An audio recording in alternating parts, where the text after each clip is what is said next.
Welcome to Survive and Advance on the Grizzly True Sports Network. I'm your co-host, Mike Goodpaster, and right now I want to welcome my co-host, 1981 national champion, Steve Risley. How you doing, Steve? Doing great today, Mike. How you doing, buddy? All right. I'm happy today. We have one of my favorite guests of all time. Well, used to be a team member with us, before he abandoned us. But one of my favorite people of all time to discuss sports with and talk with, and I still communicate with him on a regular basis. We tweet back and forth, don't we, Lucas? And we text back and forth. And absolutely, Steve. It's always a pleasure. I respect the work he's doing, and he's moving up in the world. Before we get anywhere, I want to hear about his exploits at the AFC Championship game. But go ahead and introduce him, Mike, since I kind of already have. Lukas Weese. How you doing, Lucas? Great today, Mike. Give him a little bit of introduction to that, Mike. Come on. Well, Mike. I mean, you already basically introduced him. You basically introduced me, Steve. Jesus. I thought Bobby was your best friend. What the hell?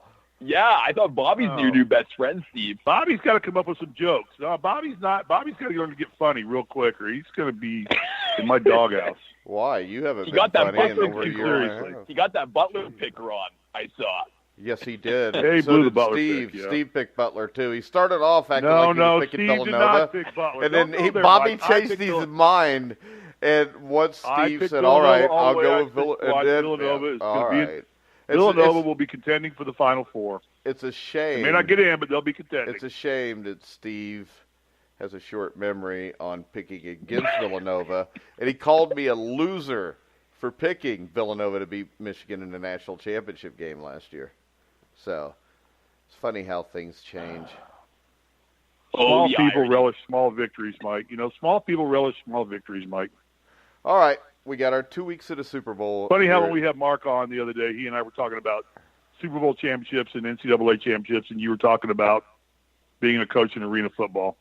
That kind of says it all right there. I don't even remember talking about that, but all right. I mean, whatever. Yeah. Well, you were referencing back to when you. At least what I did was less than 5 years ago. Yours was like 50 years ago. And every time that Isaiah scored, they'd have to get the broom out and pop the ball out of the peach basket and then continue play. It wasn't quite that bad. Yeah. Jesus. So we didn't have shot clocks. We didn't have three-point shots. We played the game, the purity of the game. Yeah, they actually let white guys play back then. As I'm staring here right now at the 13 Rules of Basketball, as written by James Naismith, which I have framed in my office. I'm staring at him right now in his original script and handwriting, a replica copy of it. And the game was pretty simple until CBS got a hold of it. Well, decided to make it a basketball version of championship wrestling. The thing that's really fraudulent is the fact that you believe James Naismith invented basketball. I didn't say he did that.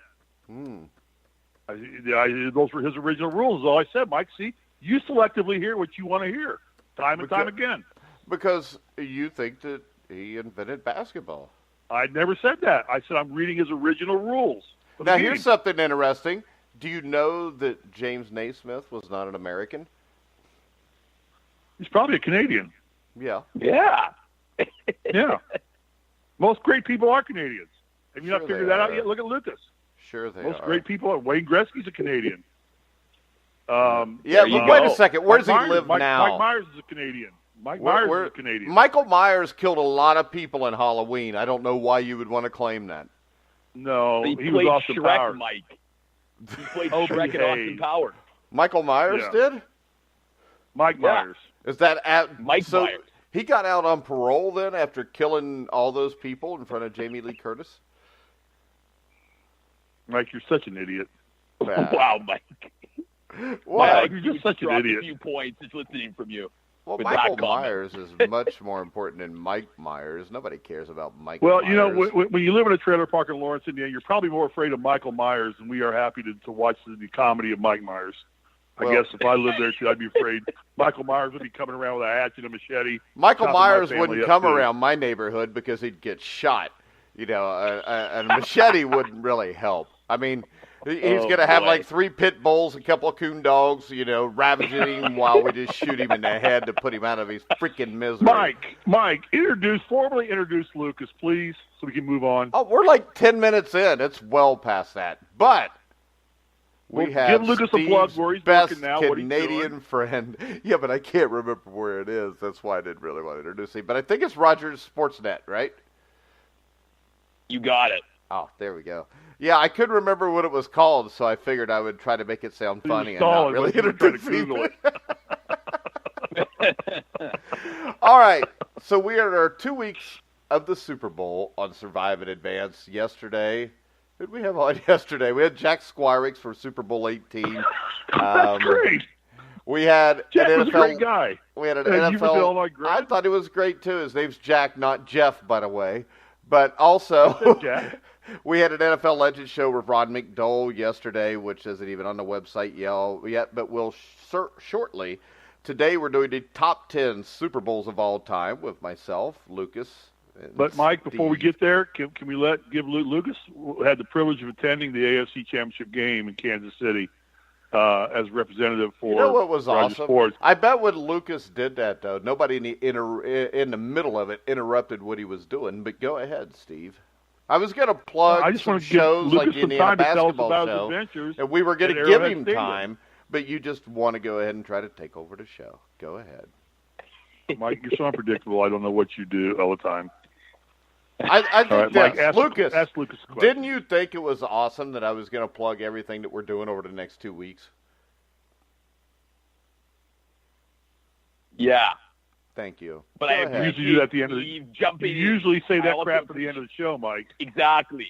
Yeah, Steve. but I was doing it to start because I'm going to do it at the end also because we have some pretty good guests like Levon Kirkland tomorrow, Rocky Blyer. What? You're putting Friday. all your big guests on an NFL Legends show. You're not putting them on our show. I'm pretty sure. I'm pretty sure Sam Weiss will be on our show. You're hogging them for yourself and doing it all on your own show. I'm hogging it You're not for putting myself. them on our flagship show, which is Survive and Advance. Our flagship show is anything that is a legend show. That's why the tagline is "Where the Legends Speak." That's why you don't do it every day, but we do Survive and Advance every day. Yeah, I don't do it every day because I don't want to. It'd be a Sports real Center is the flagship show for ESPN, not Stephen A. Smith. Yeah, and you know what? On that flagship show, I've never seen an hour interview with a player or a coach. But I've seen it on other shows on ESPN. Am I right there, Well, we kind of did one yesterday. Yeah, and then I did Ron McDole after that, and you didn't get all butthurt about that. You know, I got some ties to Sam Weiss, and he's an Indiana man. Yeah, I would like to talk to him. You're going to get to talk to him. But, you know, you're going to hog him on your show. Go ahead and put him on. All right, you do realize that Mark Edwards, who's going to be on again next week to talk about Super Bowl 36, Levon Kirkland, and Rocky Blyer have all already been on the Legends show. And that's how we can get them. You also realize this, that some people, like Sam, have a hard time being free at noon during the day because they do other things. I was just bringing that up. Lucas, why don't you tell us a little bit about your AFC Championship game experience? Because you know what? Well, this is the thing. If I could have got Sam today at noon, Steve, Lucas would have either been on with Sam or we would have just blown Lucas off. But he couldn't. He said, I can do 3 or 4 o'clock today. Go ahead, Lucas. Well, first of all, it was an incredible experience. Kansas City, I don't know if any of you have been there before, but it is quite the atmosphere. Arrowhead Stadium is quite, to me, one of the best stadiums in the NFL. The fans were there tailgating 4 hours before the game, and it was fantastic. I mean, the game really lived up to the hype. I thought both teams really played a fantastic second half. It was back and forth. And I think as you and Steve have alluded to, I mean, Tom Brady, once again, he does it again. Him and Bill Belichick are to be the 2 best coach-quarterback tandem ever in pro football. So I felt bad for the Chiefs because I know that those fans, they hadn't been to a Super Bowl since 1969. It was their first AFC Championship game at Arrowhead Stadium. And you could just see, you know, in the passion and the atmosphere of that stadium that they really wanted to win that. But this is a team that's built for the future. I think Kansas City with Patrick Mahomes, he really proved on Sunday night that he's the real stud of a quarterback. leading his team and putting his team into a position to win. Too bad the overtime rules don't permit the Chiefs to get the ball back, but that's the story for another day. Actually, did the Kansas City Chiefs keep themselves from getting the ball back? I mean, they could have stopped them and got the ball back. They could have. And you're right, Mike. I mean, they did go 0 for 3 on third down on that overtime drive. And, but give credit to Tom Brady. I mean, he does it again. And the Pats are in there. Brady's in his 9th Super Bowl. But overall, great experience. The fans of Kansas City were nothing but hospitable. The press box was state-of-the-art. And I look forward to heading very soon to Atlanta for Super Bowl 53 to cover the Pats and the Rams. It should be a fun one. All right, my question on the AFC Championship game was, the thing that stood out to me was, I think Andy Reid screwed this game up because that defense was gassed in the overtime, and you had 3 3rd and longs, where on the first 3rd and long, he should have used a timeout. And I think the knock against Steve has always been, he is a great innovator when it comes to offense. The thing he does with motion, nobody else does outside of the CFL. Actually, it looks a lot like a CFL offense without the forward motion. But the problem has always been the game management to me with him. And I think this was a glaring error that he did not use a timeout. I mean, my 18-year-old son's sitting on the couch saying, why doesn't he call a timeout on the second 3rd and long? I absolutely agree. And I think that, and time again about the Chiefs this season, their defense let them down. I mean, and even in the first half, I mean, give credit to the Pats offensive line. They've played great, but the Chiefs had no pass rush. And to me, if you're going to beat Tom Brady, you need to pass rush. And the Chiefs did not do that. And they also didn't stop the run. No wonder the Chiefs' run defense was 27th in the NFL last season. So I think that they fire the defensive coordinator, Rob Sutton. He's the scapegoat. But I agree with you, Mike. I think he's got to point to Andy Reid, because in a game like that, the coach, and especially in overtime, the coach becomes so central. And this is the head coach. Stop the clock, give your defense time to rest, devise up a play to get Tom Brady and to try to stop the Pats offense, and they didn't do that.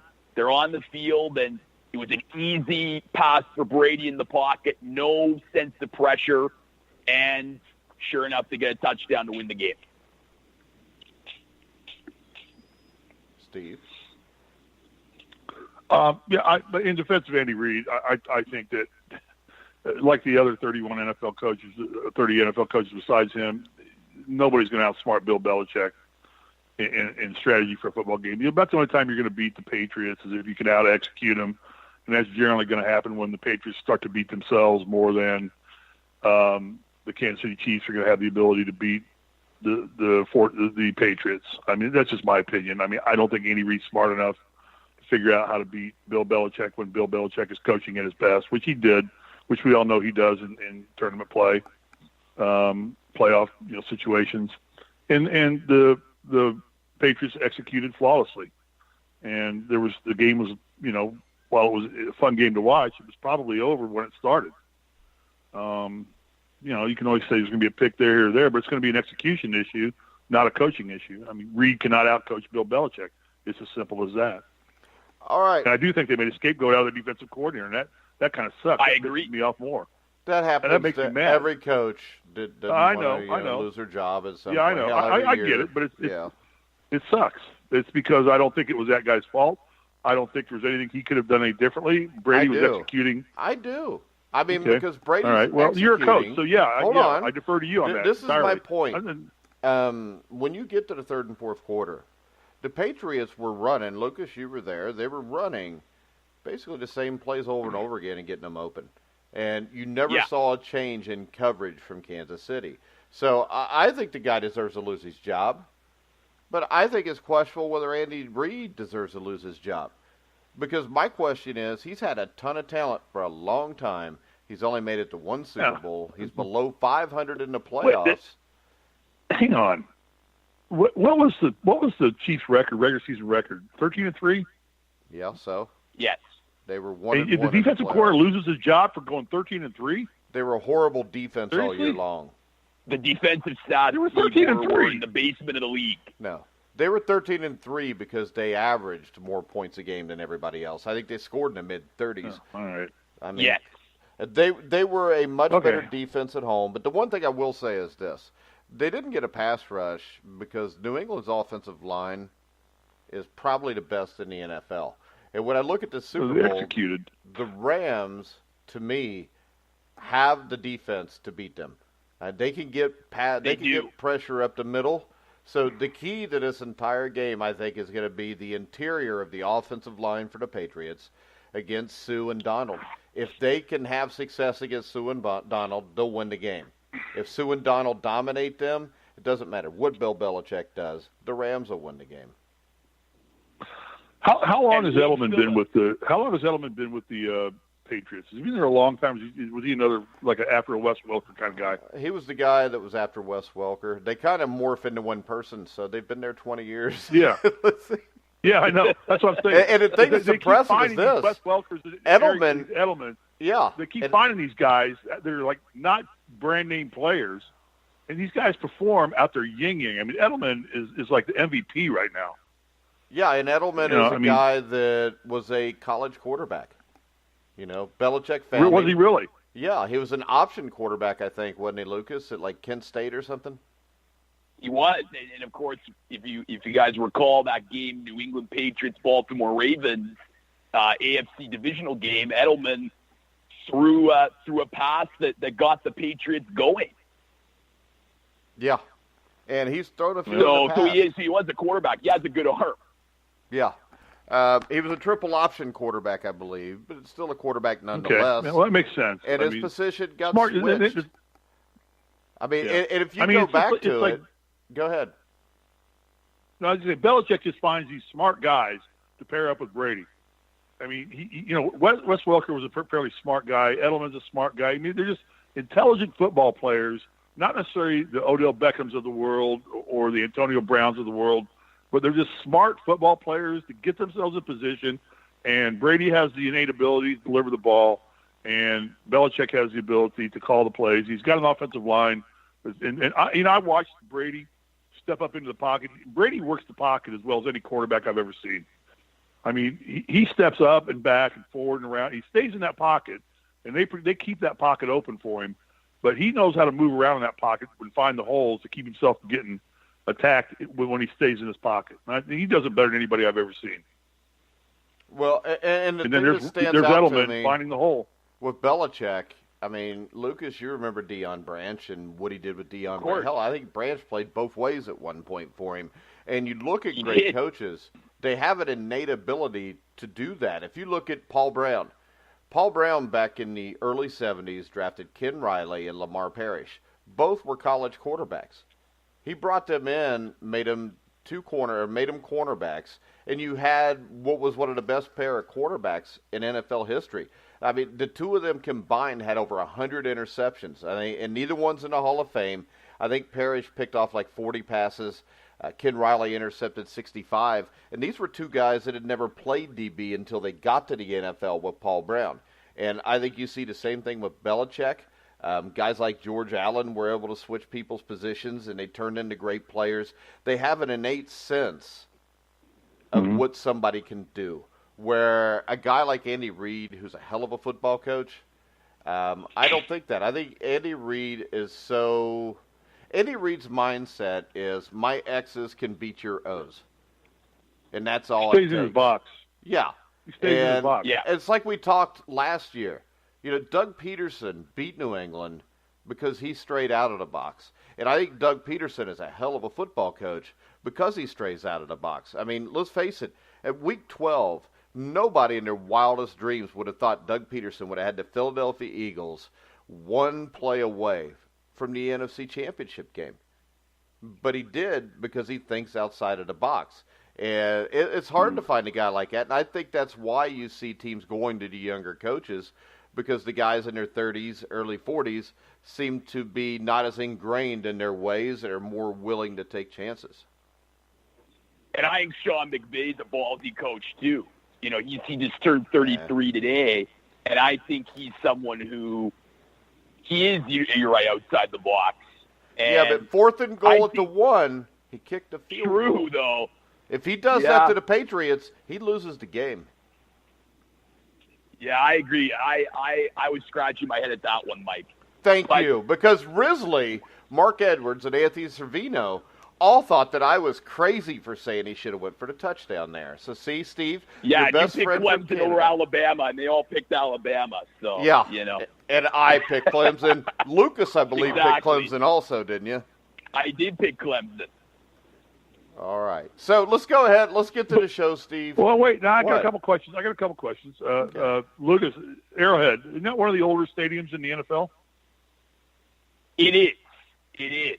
It definitely has that old vibe to it. Very similar to Lambeau Field. They have renovated the crap out of it, though. So they did. Right. They did. But they still have a lot of the older sections of it, including the Kansas City Chiefs Hall of Honor, which honors all the past players, coaches that have played for the Chiefs. Did you get some Kansas City ribs? Oh, I did. I was nice and warm while everyone else was just freezing their butt off in 20-degree weather and swirling winds. So I had some nice Kansas City barbecue. And do they have? Does the NFL provide a nice swag bag for you guys out there at these games?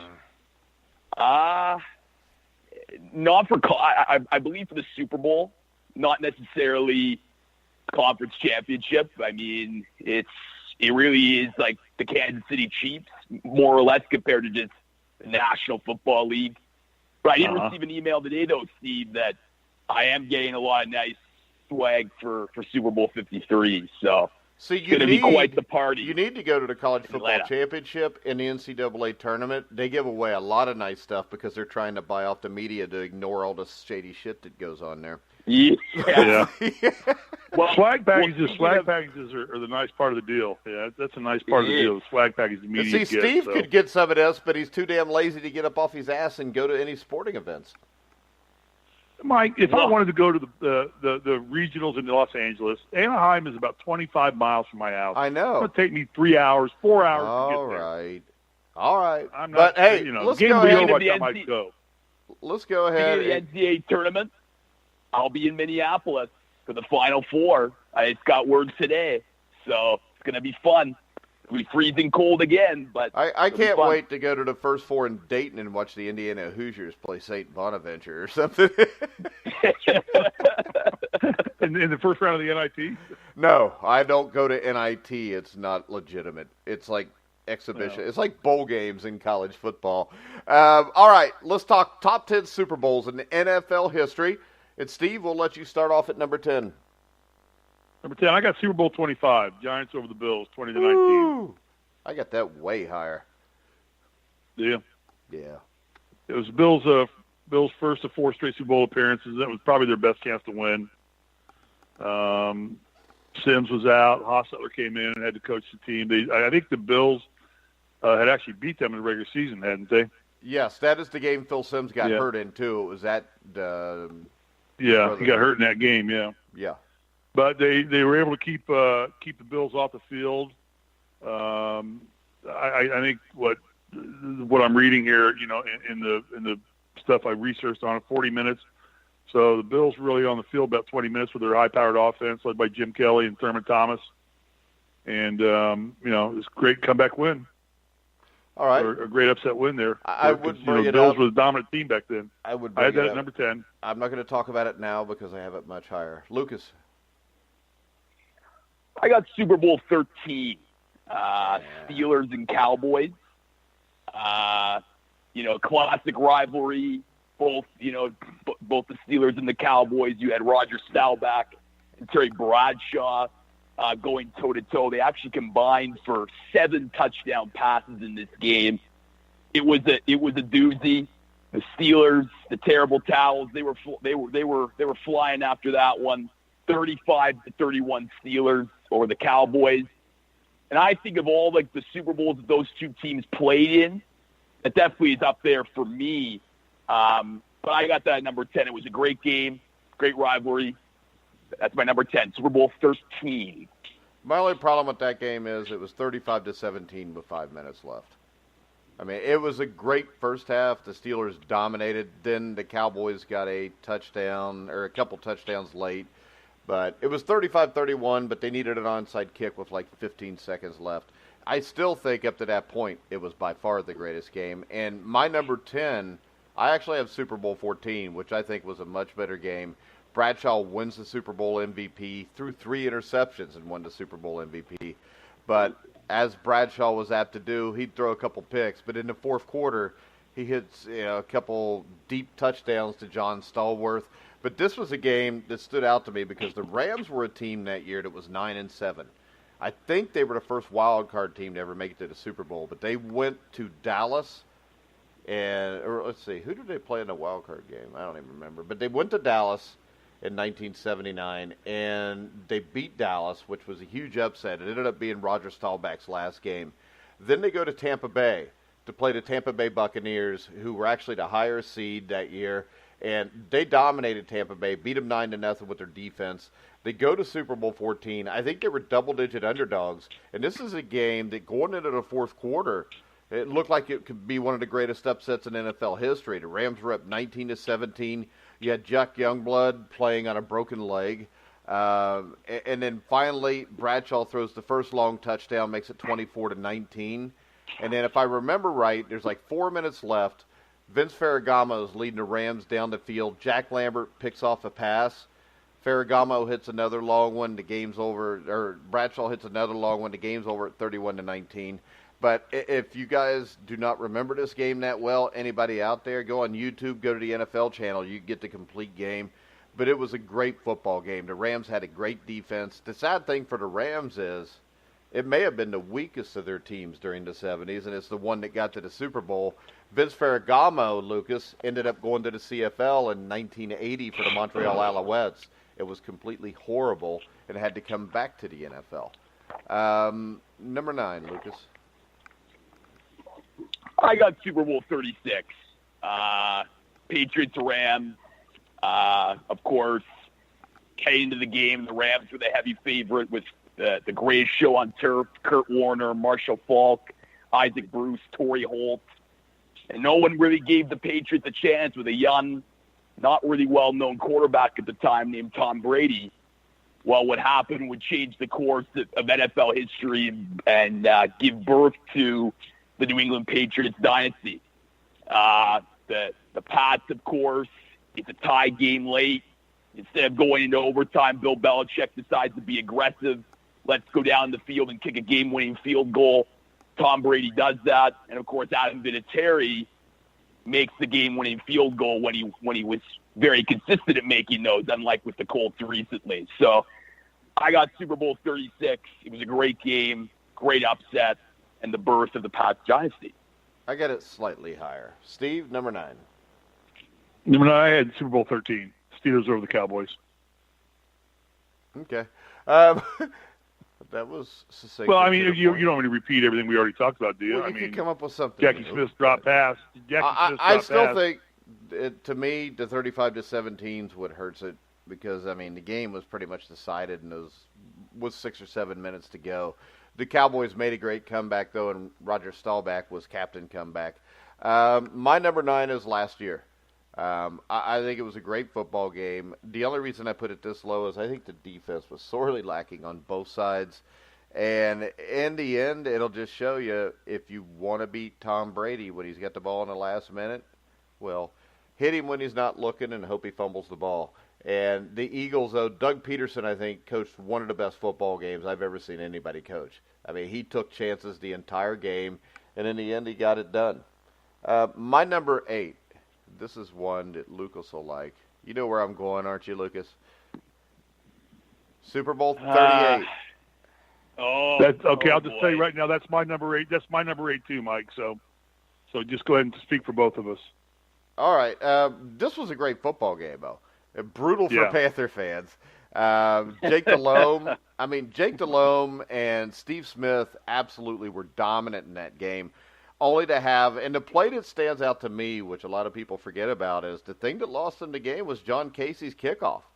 You know, he kicks the ball off out of bounds, gives them the ball at the 40. You're 2 plays from an Adam Vinatieri field goal. And if you get a kickoff into the end zone and the Patriots start at the 20, I think there's a really good chance the Panthers might have won that game, Lucas. Oh, absolutely. That defense that they had with Julius Peppers, it was a stout defense that I think could have really, stopped Tom Brady with a game-winning defensive stop. All right. But Lucas? taking in that game, there was no scoring in the first quarter. Yeah, very little scoring in that first half. Yeah, and then it just 24 points. That, 24 points. 24 points scored in the last 3 minutes of the second half, or the second quarter, between both teams. Yeah. 24 points in the last 3 minutes. I don't have Super Bowl 34 on here, the Rams and Titans, just because the first 3.5 quarters of that game were boring as hell. I know the ending was great, one of the greatest endings in Super Bowl 1 yard history, short. Yeah. Well, but see, still, I have them on my next pick. So yeah, that was like a 6-0 game into the fourth quarter, if I remember, 9-0. So I didn't think much of it, but the fourth quarter was great. And the thing is, when you got a Super Bowl like that in 34, everybody blew it out of proportion because up until 34, you had maybe 3 great Super Bowl games to look at, 25, 23, 32, and that was about it. Because if you remember, Steve, the first 40 years of Super Bowls, most of those games were crappers. Mm-hmm. They're definitely NFC dominated. Well, that and they were just blowouts. NFL dominated. I mean, the AFC dominated the first 15. The NFC dominated like the next 20 or 25. But Lucas, number 8. I got Super Bowl 3. Jets 16 beat the Baltimore Colts 16-7. Of course, before the game, Joe Namath, he guaranteed a victory when the Jets were such huge underdogs. I mean, it was, they thought that this game would be a kill. And, of course, the AFL's first Super Bowl victory, New York Jets got the victory over the Baltimore Colts. If we're talking about just, Super Bowls that have, cultural, historical significance, this would be near the top because, of course, given that it's the AFL's first victory, getting them into the NFL-AFL merger, it'd be a lot higher for me. But, because it's 16-7, it was very defensive. I would put it near at number 8. It's still a very significant Super Bowl, in my opinion, just because of the guarantee and what would transpire afterwards. Lucas, so I got Super Bowl 3 at number 8. Have you ever watched a complete game? I have not. Watch it, then you'll smack yourself for putting it in the top 10. It was a bad football game. I mean, it was basically bad offense more than great defense even, I think. But the thing that stood out to me was Matt Snell should have been the MVP. And I don't know if it's because he was black or not, but he ran for 120, 130 yards and basically controlled the game. The Jets' defense was good, though. And then you had the dramatic part. Too bad there wasn't a 2-point conversion back then, because then the game picks up because Johnny Unitas comes in, 16-0 with like 6 or 7 minutes left, drives the Colts right down the field, scores the touchdown, but you're still 2 scores back because you can only kick the 1-point extra point. I think this, if you're going culturally significant games, 3 and 4 have to be the top 2. And when I look at that, Lucas, I think Super Bowl 4 might have been a bigger deal than Super Bowl 3 for the AFL even. Because the thing was this, if you remember Super Bowl 4, that Chiefs team was like a 15, 16-point favorite. People thought that the Jets won the year before was a fluke. And then the Chiefs came out and dominated the Vikings, who were considered, that Vikings team was considered maybe one of the greatest teams in NFL history at that point. And they just completely destroyed them. And that 69 Chiefs team, to me, overall, I think is one of the 5 best teams in NFL history. For sure. And I got to see Len Dawson's Hall of Fame bust at Arrowhead Stadium. So I'm well reminded of his place in NFL history and Kansas City Chiefs history. Was he smoking a cigarette sitting in his locker? Oh, yeah. I got that picture. I've got that picture. I've got that. I was gonna text it to both you guys here real quick, but you already seen it, so never mind. All right. Next up, my number 7 is the Patriots and Rams, and the thing that stood out to me is this: what I've got, 2 of my top 10 games are basically just Bill Belichick shutting down 2 of the best offenses I ever saw. And the thing that really stuck out Super Bowl 36 was Mike Martz lost this game, because how can you have Marshall Faulk, and he only touched the ball 16 times. So I think it was a tremendous upset. And the thing that's weird, Lucas, is you're going to the Super Bowl, and Super Bowl 36, basically all of America outside of St. Louis was cheering for the New England Patriots. Now, nobody is except for people in New England. And it was the last Super Bowl in Atlanta, too. So, or no, it was in New Orleans. Pardon me. That was Rams. Yeah, it was in New Orleans. Sorry. All right, Steve, number 7. I had Super Bowl 3. And I agree with you, Mike. It probably wasn't the greatest football game played, but I think the fact that name is guaranteed victory. I mean, the cultural aspect of that game. First time an AFC team had beaten an NFC team. First time the Packers didn't play in the Super Bowl. Culturally, it's probably the number 1 game in all Super Bowl history. But game-wise, I agree with you. But Namath being Broadway Joe, being the most famous player in the league at that point in time, and AFC winning for the first time. Culturally, it would be the number 1 game. But I think game-wise, I agree it was pretty. It's probably the first game I remember really watching the Super Bowl, where I actually can remember watching the Super Bowl. But yeah, it would be my number 7, and for all the reasons that it was already stated. I don't want to repeat. Number 6, Steve. Number 6, I've got Super Bowl 23, 49ers 20, Bengals 16.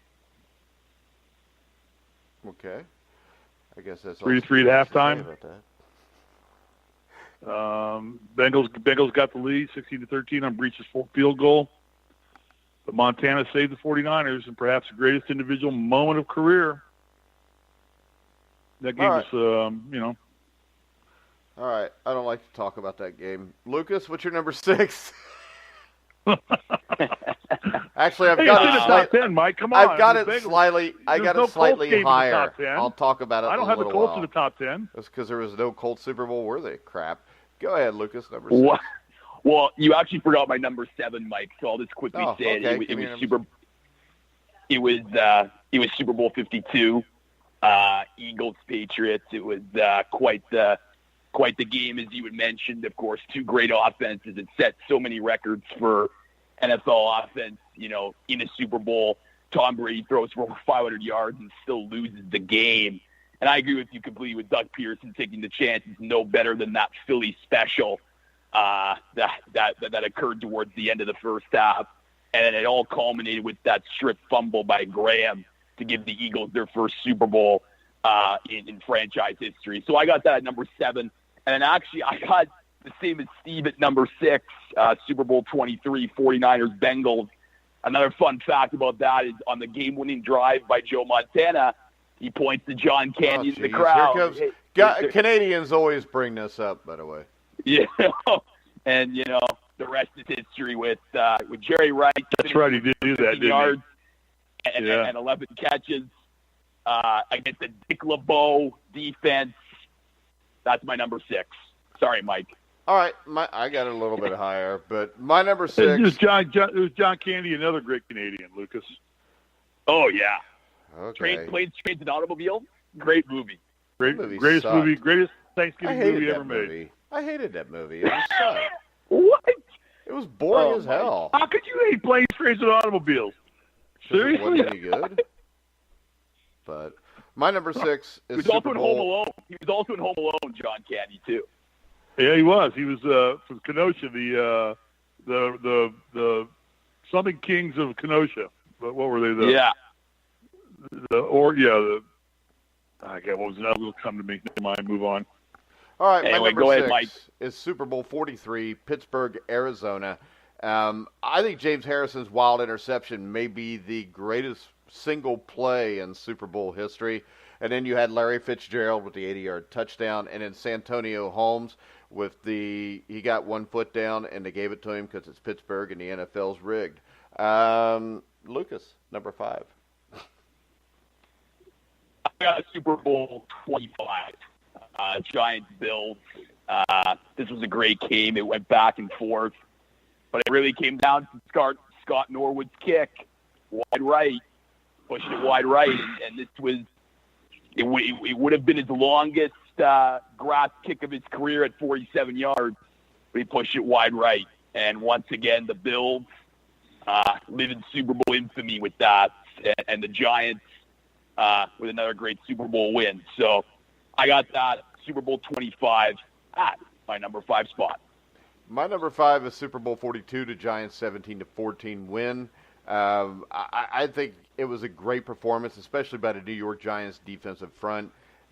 Eli Manning throws up basically a Hail Mary to David Tyree, pins on his helmet as he falls to the ground. I think the game was the stuff of legends, and I just think there was a few games that were a little bit better played, if you know what I mean. But that's my number 5. Steve? 34. Rams 23, Titans 16. Greatest show on turf, Kurt Warner, the Rams. Opened up a pretty good lead in the third quarter. McNair starts to go crazy, brings his team all the way back, and then they come up, a half a yard short on the last play of the game. Yeah. Okay. Number 4, Steve. Number 4, I've got Super Bowl 43, Steelers 27, Cardinals 23. Did we already talk about that one? I brought it up a little bit. Yeah, okay. Well, no such redoing it. We've already done it. All right. Well, I mean, I would. Lucas, number 4. I got Super Bowl 43 too. That was a heck of a game when everyone thought that the Cardinals, when they made the Super Bowl, wouldn't really give much of a game. It was a heck of an effort, and the Cardinals nearly won. If it weren't for that great Ben Roethlisberger game-winning drive. And San Antonio Holmes. Yeah. For Santonio Holmes, Pittsburgh Steeler legend. I know you don't like to hear that, Mike, but Steelers add another Lombardi to their illustrious trophy case. So I got that game at number 4. I mean, that's kind of what gave Roethlisberger his legend is the way he would come back and make those game-winning drives and pull things off like that. And he's always had great receivers to deal with. Steelers have always had great receivers. Starting back with Lynn Swan. Yeah. And just moving down to, they've always had the one big play Ray receiver who wasn't always necessarily that flashy, just was always there. Kind of like what the Patriots have now. They always find that one guy that you can always count on. It's not going to drop the ball when you don't want the ball dropped. But, that was probably the foundation of Roethlisberger's legend as a comeback quarterback. All right. My number 4 is Super Bowl 51, the comeback. The only reason I ranked it that low, even though it's the greatest comeback we've seen, the first 3 quarters were pretty much one-sided.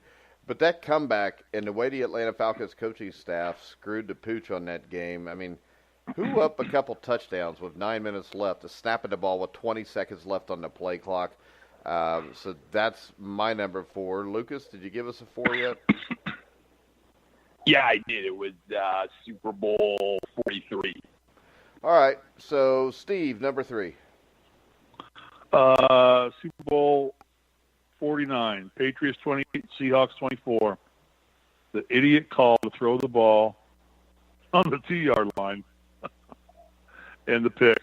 And then, the rest is history. Brady makes one of his famed comebacks again. They were fighting Deflategate. That was in the midst of Deflategate and all the crap that was going on with that.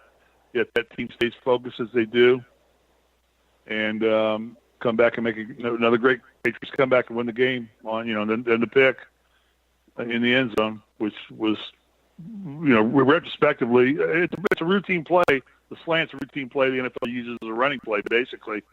And the one time it didn't work was where they could score and take the Seahawks could take the lead. And unfortunately, Patriots were there. And they ended up cutting that guy eventually in the next year, didn't they? Guy that made it. Malcolm Did they get rid of him for some reason? They benched him during the Super Bowl. Did they get rid of him? They what? Benched him during the Super Bowl? Yeah. Yeah, they sat him in the Super Bowl. Lucas, number 3. That was my number 3. My number 3 was Super Bowl 51. The Patriots and the Falcons, like you, Mike. I mean, it was a kill to start. And after the first half, it was like, oh, this might be a Falcons Super Bowl victory, until the Patriots came back. The Falcons didn't run the football anymore, and the rest is history. So I got Super Bowl 51. It was the first game to go to overtime in Super Bowl history. And the Pats etched themselves once again in postseason lore, Tom Brady, Bill Belichick. So I got Pats Falcons at my number 3. All right, my number 3 is Super Bowl 23, 49ers 20, Bengals 16. The thing about this game is you had a little bit of everything, but what you had was one of the most violent games ever played by two defenses. If you watch David Fulcher and Ronnie Lott, Fulcher hit Roger Craig, Ronnie Lott hit Ickey Woods, and just basically destroyed both of them. But this is a game where you had Steve Wallace, who was the stud tackle, been on the Legends show before. You can find that on thegrizzlytruth.net, a little plug. But he breaks his leg on like the first Niners series. And in the second Niners series, Tim Crumry, who was basically the heart of the Bengals defense, breaks his leg. And the thing that stood out to me was the fact that I've interviewed a ton of guys on both sides that have played on this game. Those injuries were a direct reflection of the field being absolute trash. I mean, it was a field that they'd put in like a week before. It had not taken root. And if you watch that game, I was at that game, and the thing that stood out to me was at timeouts, you know how when it's snowing, they'll come out and they'll remove the snow? Well, when they would go to commercial break during this game, they'd come out with with a roller or something to put the divots back in the turf, because every time somebody made any kind of cut or ran, the turf flew up. The turf was loose. It was terrible.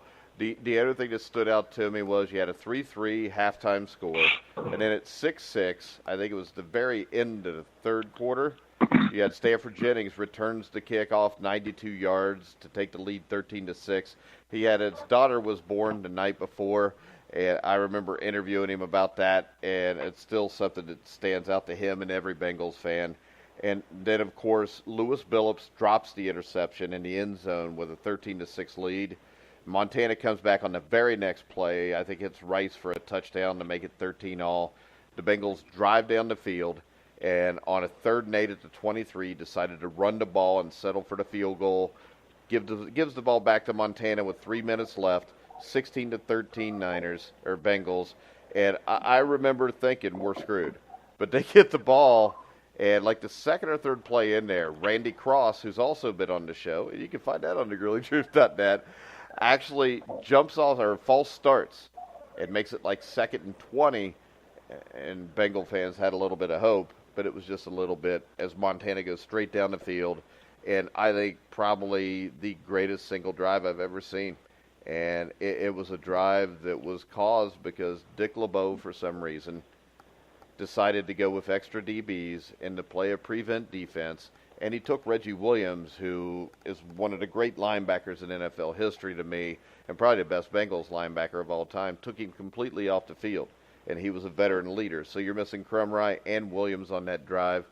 But my number 3 is Super Bowl 23.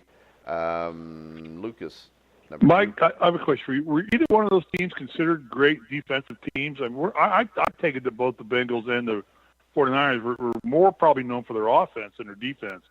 Yeah, I mean, am I right or wrong? I mean, I know it's a physical the thing game. about it is this. I don't deny that. When you look at the playoffs, the Bengals' defense was ranked 10th.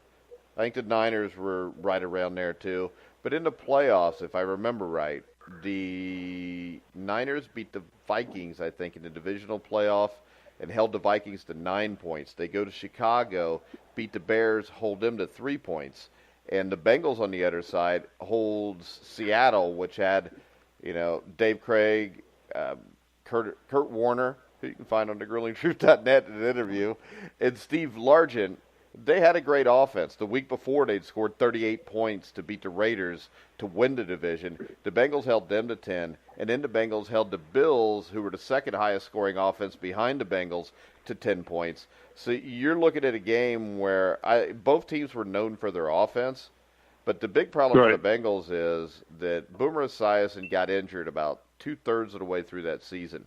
That was his MVP season, and the Bengals ended up going to being a predominantly running team. And you had Stanley Wilson, who we didn't even bring up yet, was the star of the Seattle playoff game. I think he ran the ball like 10 times for 72 yards and a couple touchdowns. He, of course, they find him in a cocaine-induced stupor right before Super Bowl 23, typical Bengals, and he can't play in the Super Bowl. And then, like I said, with Boomer not being able to throw the ball deep, I mean, the last deep ball I remember him complete was against Eddie Brown. And the other thing that strikes me is the fact that the Bengals invented a no-huddle offense with Sam Weish, and Bruce Coslett was the offensive coordinator, and it was legal until it got playoff time. And what happened was Marv Levy and Don Shula, the most overrated coach in NFL history, Shula was the head of the competition committee, and he was Levy's best friend. So in the playoff game against Seattle, Joe Nash kept faking injuries on 3rd and long. And that was so they couldn't go no huddle and Seattle could get the personnel on. So the rule was made 2 days before the AFC Championship game. The NFL Rules Committee, headed by Don Shula, who is a scumbag, he basically outlawed the no-huddle offense before the AFC Championship game. So when the Bengals ran no huddle, they had to wait until the Bills could put their players in. And then the Bengals didn't even use the no-huddle really there. And in the Super Bowl, it was pretty much completely outlawed by Don Shula, who was friends with the two guys that were head coaches against Sam Weish in that game. Luckily for the Bengals, he wasn't friends with Chuck Knox before the Seattle playoff game. So I think the lack of being able to run the no-huddle offense had a lot to do with why the Bengals lost that game also. So they actually made rule changes during the course of the playoffs in the season? Yes, because the competition committee. Wow, Bucky. The competition. That's horse Bucky. Yeah, when I talked to Sam Weiss today, I'm going to ask him about this because, you know, the thing that really is shitty about this whole thing is the next year, Marv Levy invented a no-huddle offense, and it was completely legal. You know, Marv Levy. I did not realize that, Mike. That's an interesting fact. That's absolute BS. Yeah. So the Bengals go to the Super Bowl and can't run the offense that they ran all year. That was the number one offense in football. It was taken away by Don Shula.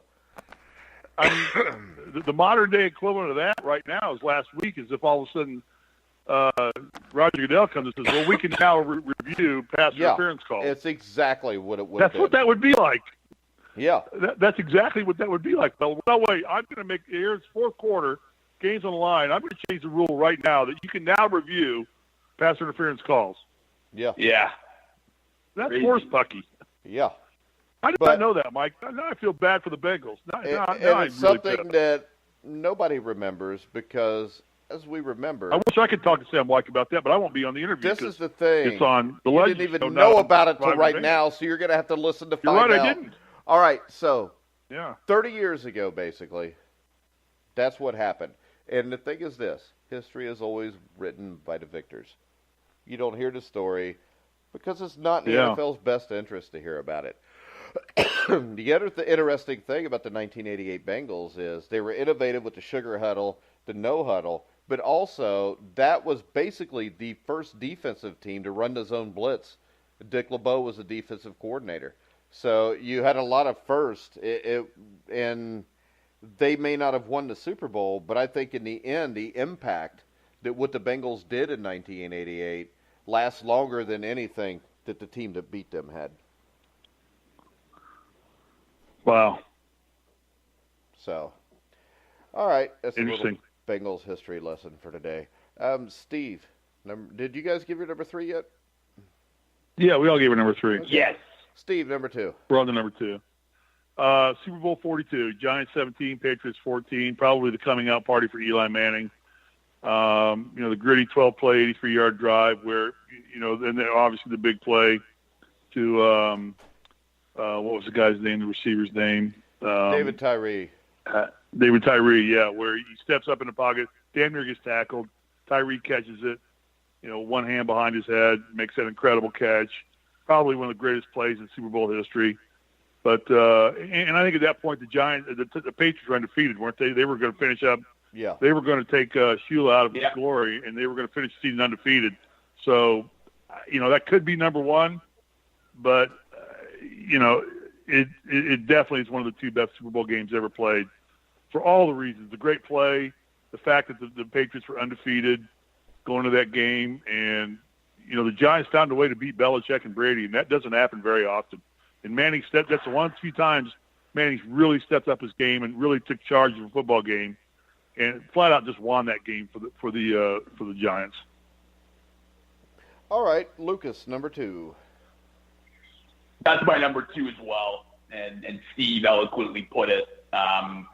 It was one of those, just as you said, Mike, stuff of legend.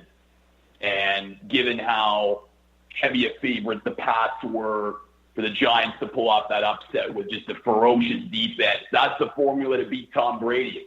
A 4-man front, the pass rush. They were able to pressure him all day and slow one of the most prolific offenses in NFL history. But don't forget, the David Tyree play was fantastic, but they still had, the Pats could have done something. And, Eli with that great pass that the Plaxico Burress sealed it. And now everyone will remember the pass that, finally the key here is, we talked about your Panthers in Super Bowl 38. The key here is the Giants then kicked the ball off. It's a touchback, and they start at the 20 with 30 seconds left instead of starting at the 40 with 35 seconds left. Exactly. That's the difference. The Patriots, it's not that Brady didn't do anything. It was just he had so far to go. They didn't have enough time to do it without a miracle of their own. My number 2 is the Super Bowl 49, the Patriots and the Seahawks. The reason I say that is this. I think that Seahawks defense was the greatest defense in NFL history. The reason I say that is this. With the rules changes, it's almost impossible to be a defensive back. And the fact that they could play in the secondary as well as they did, and the front 7 was no slouch either.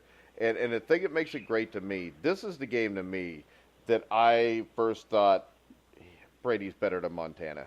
He's down 24-14 against what I think is the greatest defense I've ever seen, and he drives the length of the field twice in the fourth quarter to take the lead. And I know, it was a great play by Malcolm Butler, because if he's not guessing that play's being thrown, that's an easy touchdown, and nobody questions that play call. The other thing is this. There's only one timeout left, and this is, I would have ran Marshawn Lynch myself, but in understanding why, I think it was Bevel was the offensive coordinator at the time, why he would do that is, I think there was like 30, 35 seconds left. It was first down. They had one timeout left. If you run the ball there and don't get it, you got to use your timeout. Then you're almost forced to pass. So I think they were trying to catch him by surprise. They didn't, because it's Bill Belichick. I think if Pete Carroll runs that play against any other team in the history of the NFL at that moment, it's an easy touchdown, and people are saying what a great play it was. Because it was Bill Belichick. It's a stock play, isn't it? And Mike, it's a stock play. A quick slant over the – that's like a running play for most NFL teams, is it not? Well, they didn't run the play completely correctly, which opened it up even more for Butler to get it. So it was more, to me, of an execution thing, if I remember right.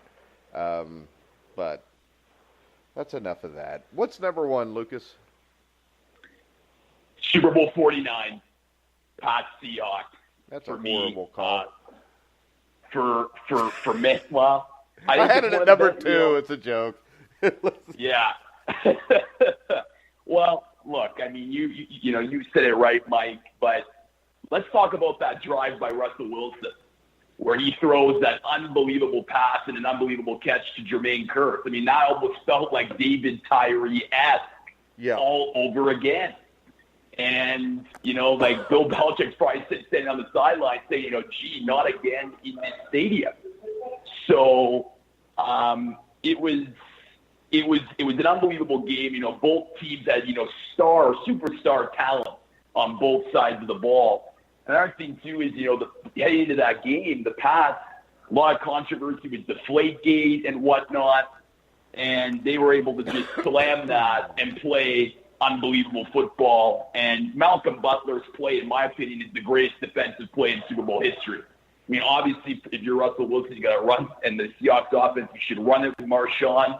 But as you said, Mike, Malcolm Butler made the right call and, made one of the best Super Bowl defensive plays in NFL history. So it was an unbelievable game. Great, talent on both fronts. It was exciting from start to finish. I can't think of another Super Bowl that really had that. I mean, other Super Bowls that we mentioned, they had moments of unbelievable drama, like at the end or what have you, and the beginning of the game wasn't great, but Super Bowl 49, start to finish, fantastic entertainment, and it's my number one Super Bowl. All right, Steve? I got 51. Patriots 34, Falcons 28 overtime. I mean, greatest comeback. I mean, it's just Belichick and Brady at their finest. Probably their finest hour ever. 28-3, I think, was the score at some point. With 3 minutes left halftime, in the wasn't that third it? quarter. 28-3 with 3 minutes to go in the third quarter. So, and I mean, people are turning the game off and getting ready for whatever silly specials they have on afterwards, or only watching to see what commercials are going to come on at the end, and then here comes Brady and Belichick, and this is what defines these two guys, why they are the GOATs of football as a coach and as a quarterback. The game was a runaway. It was a boring game until then, because the Falcons could do no wrong, and then the last 18 minutes of the game were probably the greatest 18 minutes of Super Bowl history in my eyes. All right, my number one is what I think was the most dramatic game from the national anthem on, and that's Super Bowl 25. You had the Persian Gulf War, which had just gotten underway. You had Whitney Houston sing the national anthem. But this game was a matchup that I think everybody thought the Bills were going to run away with. They'd beaten the Dolphins pretty easy in the divisional playoff. Then they come back in the AFC Championship game and just bludgeon the LA Raiders 51-3. You've got the Kelly K-Gun offense, the quote-unquote invention of the no-huddle offense, which it wasn't, which we've already discussed. But when you look at this Giants team, Phil Simms was knocked out. Jeff Hostetler's the starter. This game, though, was controlled by Otis Anderson. And the thing about Otis Anderson is, in 1979, he was the NFL Rookie of the Year. He was in a battle for the rushing lead with Walter Payton, went down to the last game of the season where the Bears played the Cardinals in a snowstorm in Chicago. He goes on to have a great career for 5 or 6 years with the Cardinals, and then basically kind of peters out. In 1986, he's a backup for the Super Bowl 21 champion Giants. Doesn't really get to play. And then Joe Morris had some injury issues, and he takes over in 1989, 1990, and in the Super Bowl, he's the Super Bowl MVP. You got, I think it was Stephen Baker, was it? Or it was either Baker or Ingram that had the great play on like a 3rd and 12 where they needed to get a first down, and he makes an outstanding effort to get to 12 yards for the first down. And I remember the Giants jumped up. You had Belichick was letting them run the ball with Thurman Thomas. And to give Marvin Levy credit here, he took what was given to him and they kept scoring. But the problem was the Giants seemed to always make the big play. And the Giants had a drive at the start of the third quarter that I think lasted like 11 or 12 minutes. And it puts them up. And you get this great dramatic fourth quarter where neither teams can stop the other one. And it comes down to a 48-yard field goal by Scott Norwood, who misses it. And as Lucas said, he had never made a field. I think the longest field goal he'd ever made, Lucas, was like 42 or 43 yards on natural grass. Exactly. And I think people forget that. But that kick barely goes wide right. And what you had there, I think then, even though they'd won Super Bowl 21, I think you had the birth of the greatness of Bill Belichick. And I always hear people say, well, he couldn't do this without Tom Brady. And they forget, Super Bowl 26, he shut down John Elway without Tom Brady. Super Bowl 25, he had this shutdown. And then he goes to Cleveland in 1991, and Cleveland was a mess because they'd let that team get old without drafting well in the late 80s. The team that was in the championship game in 86, 87, 89. 1990, I think they win like 2 games.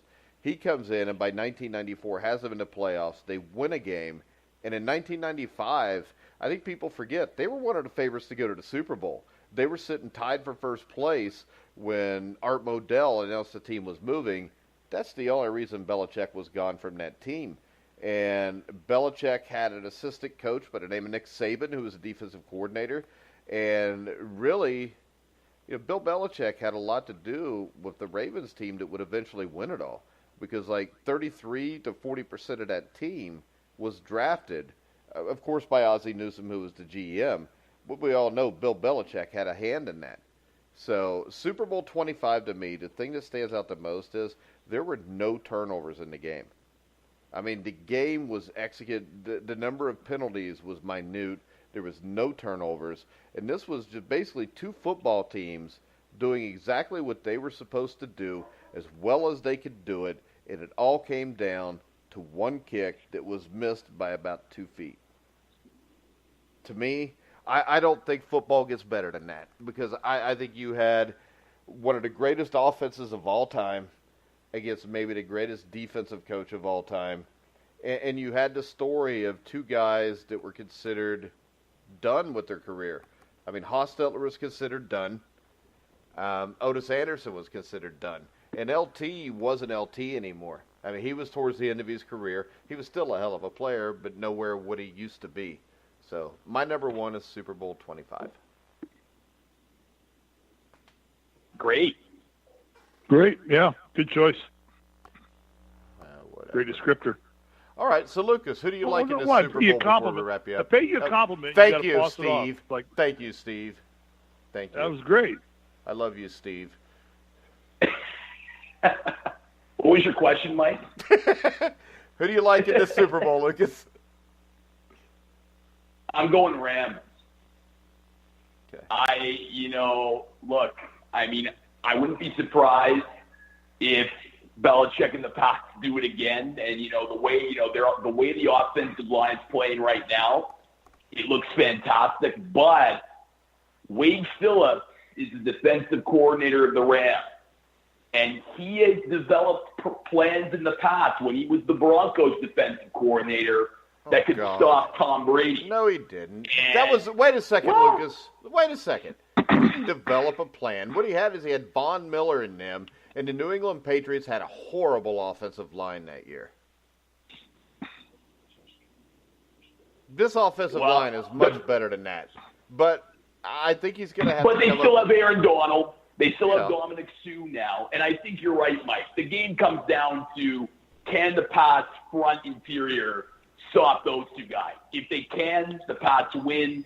If Sue and Donald can put pressure on Brady, this is going to be a ball game. I think on the offensive side, we're going to see. I mean, I think the Rams got to set the tone on the running game.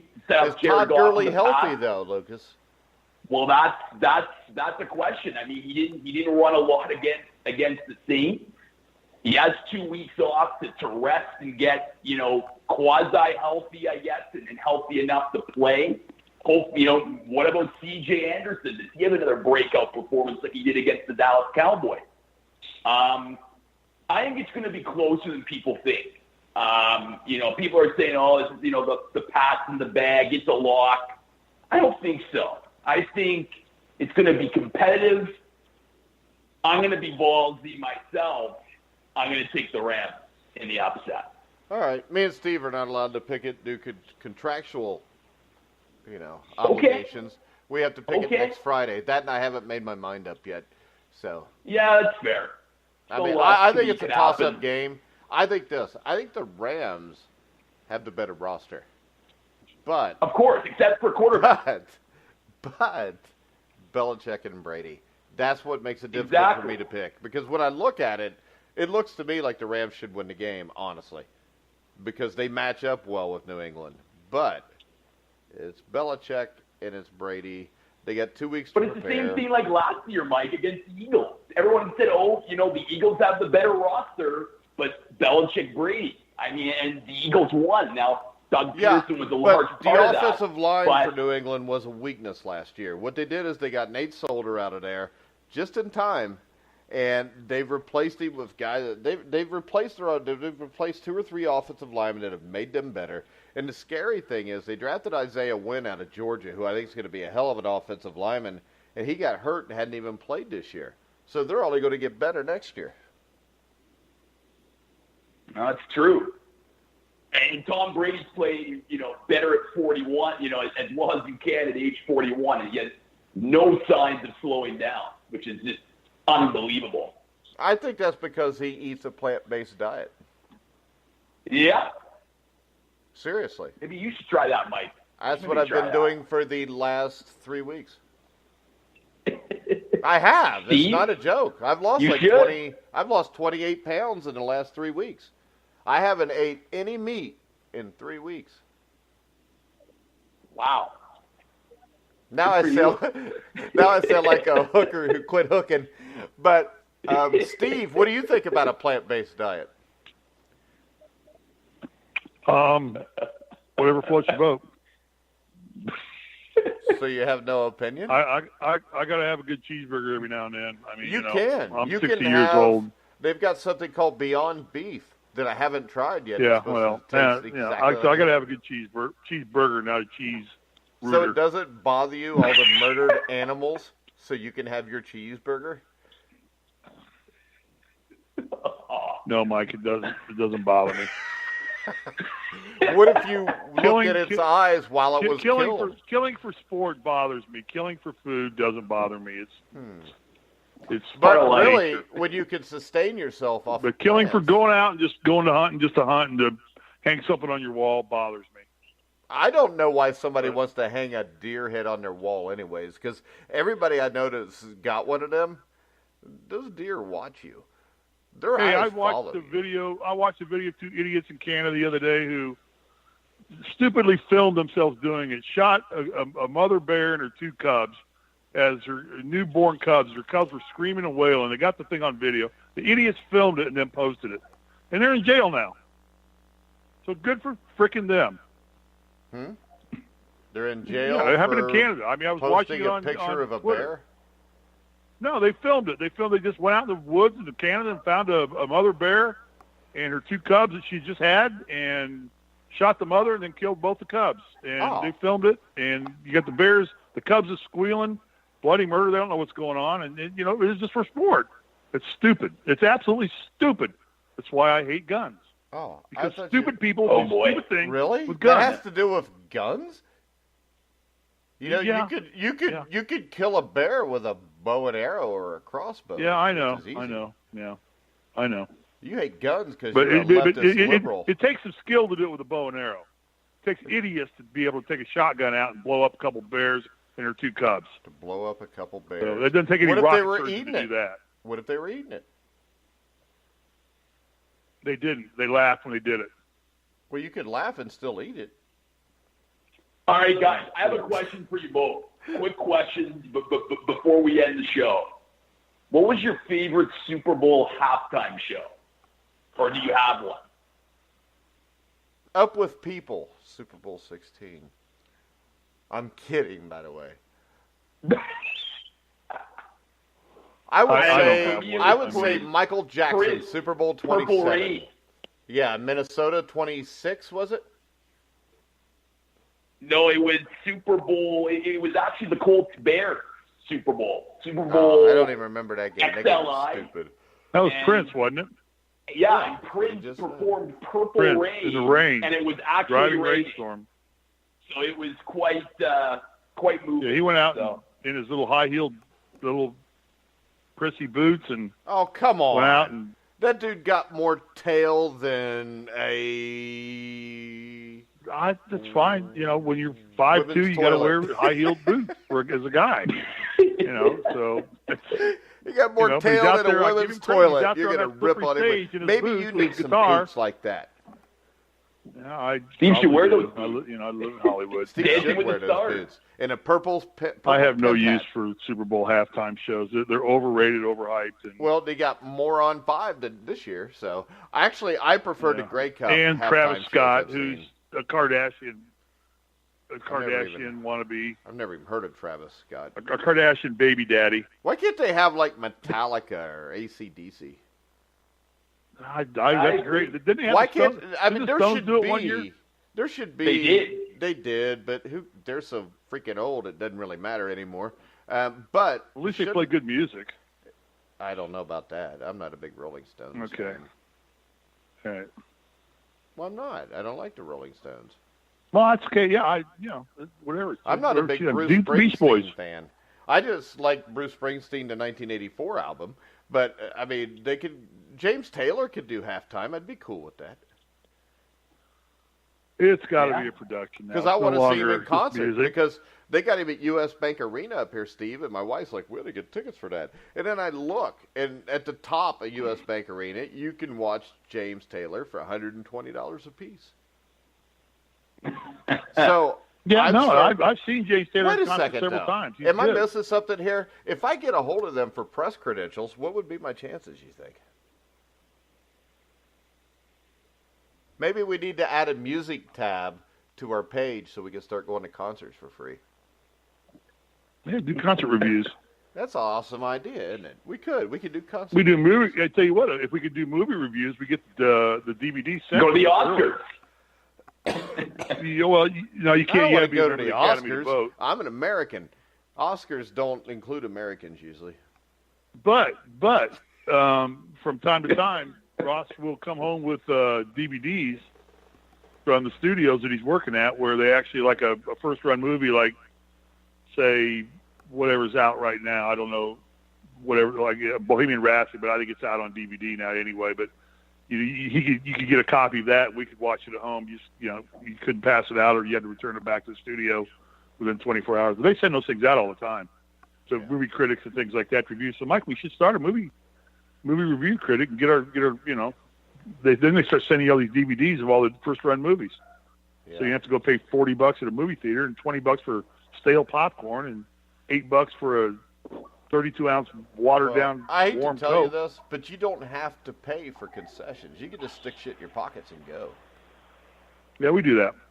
Yeah, that's what I do. That is disgusting. That's stealing, guys. But we got to get off of here, Lucas, because you're just Steve's. No, you know what I do? No, I buy the popcorn. I'll buy the refillable popcorn, and then I'll just take my own M&Ms in and put the M&Ms in the popcorn. Wow! Because they want like $12 for a box of M&Ms. M&Ms in popcorn. Have you ever had that? Like I've had them separately, but not together. Oh, you got to try it one time. Just get a box of peanut M&Ms and dump them into your popcorn and shake it up, and it's the greatest snack in the world. Oh, boy. All right, Lucas. I do that all the time. I did that during the AFC and NFC championship games. Lucas, I made you want to tell everybody where you can find you on Twitter and on the Internet? Find me at Weese Sports, WEESE Sports. Well, on Skype, it costs me like 3 cents a minute to call Lucas, and we're over an hour, so that's a couple dollars. So we got to watch our expenses here. But that. Well, you know what, Mike? Your boy Bobby was. Here's the deal, Mike. If you would bring guys like Sam Weiss on Survive in Advance, we might be able to get a sponsor. Did you not have Jack Squire yesterday? Did you not have Mark but you guys like Sam Weiss, who's a Levon Kirkland, Rocky bring those guys on our Don daily Horn. Show where we run it daily where sponsors like to have their product promoted daily rather than whenever you feel like doing a legend show. Steve. Whenever you feel like doing a legend show. Wait a second, the sponsor's going, I don't want to sponsor. Why don't you understand the fact that he can't come on at noon because he works? Well, you know what, Mike? There's a thing called taping. Yeah. Where you tape the show whenever you can do it, and you run it the next day. Yeah, but we don't do that because what I did notice is this. Our Monday show, the numbers were down about 35% because we did it a couple hours later, and we are getting a fair amount of live listens now through the website. So it seems to me that waiting 2 hours on Mark Edwards was a bad idea the other day. Because people expect this drivel to be on at noon every day. Then don't crap about paying 3 cents a minute to talk to our great friend Lukas. I didn't. I just brought it up. You did. But we also have Bobby who wants to get on. You better have a joke today, or I'm cutting him off. We're not cutting him off, Bobby, Steve. if you're listening. Wait a second. You just talked about getting a sponsor. We have a sponsor for Survive in Advance. It's called the Sheridan Report, and he pays us monthly to be a sponsor. And you want to cut him off because you want to talk to your little guy, Lukas. I haven't seen any of that check yet. Well, you said to put it towards the website, Steve. Lukas, will you come back on after the Super Bowl and tell us about your experience at the Super Bowl? Oh, absolutely. Absolutely. Would love to. Love to share. So we'll bring you back on after the Super Bowl, the Tuesday or something, Monday or Tuesday, whenever Mike doesn't have a legend show to do. Well, maybe we'll bring a legend on for Lukas to talk to. Would Lukas like that? That'd be great. Okay. That'd be awesome. That'd be great. All right. It'd be nice for me to have one to talk to, too. You had one yesterday and the day before and the day before that. You've had multiple. Sam Weiss is an IU legend. And, there's a guy, Sam Weiss. He was 3-8. He wasn't an IU legend. Ask him why he had to come to IU and change the school colors. Yeah, he took out changed the uniforms, changed the logo, changed the school colors, and it all flopped on him. Ask him about that today, too. How did it flop on him? He didn't win. He got 1 year at IU, and then he left. IU is not a place where you can turn that around in 1 year, Steve. Well, he comes in there and he changes the uniforms, changes the logos. Tried and true tradition of the cream and crimson of IU, and he wants to change it all up. I know. The awesome tradition of Indiana football. I can't believe he screwed that up. Lukas, have fun at the Super Bowl, buddy. I'm envious. Oh, thank you, have a good guys. Time. I want to see your swag bag. I want to hear about your swag bag. Enjoy the food. Enjoy the Steve time. wants to see your swag bag. And also the parties, guys. The Super Bowl parties. The party, yeah. Did you get invites to all the parties? Oh, yeah. Yeah, Steve, you want to go to the parties? I might want to go to the Playboy party. They threw a pretty big we got credentials that the NFL sent us if we wanted to use them for the party, the NFL party either tonight or 2 nights before the Super Bowl. I don't know. I didn't pay attention to it because I'm not going to go. Are you going to the NFL awards the night before, Lukas? I'm going on the red carpet. Covering. You're on the red carpet. Are you covering it or are you walking the red carpet? Yeah. Oh. It can't be You're both. Covering it and it's walking. One or the other, Lukas. Lukas Weese, you're covering it, Lukas. You're not walking the red carpet. If you were walking the red carpet, I would be impressed, but you're not, so we're going to let you go. So you're going to be back there behind the mic. Hey, Mark Edwards, come here, Mark Edwards. Sam Weiss, come here. I don't want to talk to you. I've already been on the Legend Show for Growing Truth. I don't need to talk to you. Yeah. That's what's going to happen. All right. Well. All right. I'm going to try to get Sam at noon someday next week if we can, even if we have to cut Rocky Blyer for you. We're not cutting Rocky Blyer for anything in the world because there's no greater legend we're going to have on the next I know, Rocky Blyer. And that's a bitch because I got you Rocky Blyer specifically for you, Steve, and then you get shitty. No, it's because he can only do the show at 12 o'clock. Well, Rocky Blyer can only do the show at 12 o'clock Lukas, Friday. have fun. We got to go. Thank you, guys. Thanks, Lukas. All right, guys. Have a good one. I'll talk to you. Yep. We'll talk to you at the Super Bowl, Lukas. Yep. All right. Cheers. All right. See ya. We will be back in a minute with Bobby Sheridan from the Sheridan Report. So, right after this message, it'll be time for the Sheridan Report, and we'll see if Bobby has any jokes for Steve today. But yeah. Take a listen to this commercial, and we'll be right back. Hello, boxing fans. I'm Michael Montero of Montero on Boxing. You may have read my work in Boxing Monthly Magazine, Ring Magazine, or their associated websites, maybe Undisputed Champion Network, maybe you've heard my segments on NBC Sports Radio, or any of the other platforms where I do work regularly. I wanted to invite you to check out my podcast, The Neutral Corner. We upload it every Monday. It's available on iTunes, Stitcher, SoundCloud, YouTube, and of course, at thegruelingtruth.net. Every week we go over the news, the rumors, the latest fights being put together. We analyze everything, give you the business behind the business, and then we review all the action that took place in the ring during the prior week around the world. Not just the big popular fights, but all the fights, including the little guys. And then, of course, we preview the action coming up this week. Again, Michael Montero, The Neutral Corner, iTunes, Stitcher, SoundCloud, YouTube, and thegruelingtruth.net. All right, guys, we are back with Bobby Sheridan from the Sheridan Report. How you doing, Bobby?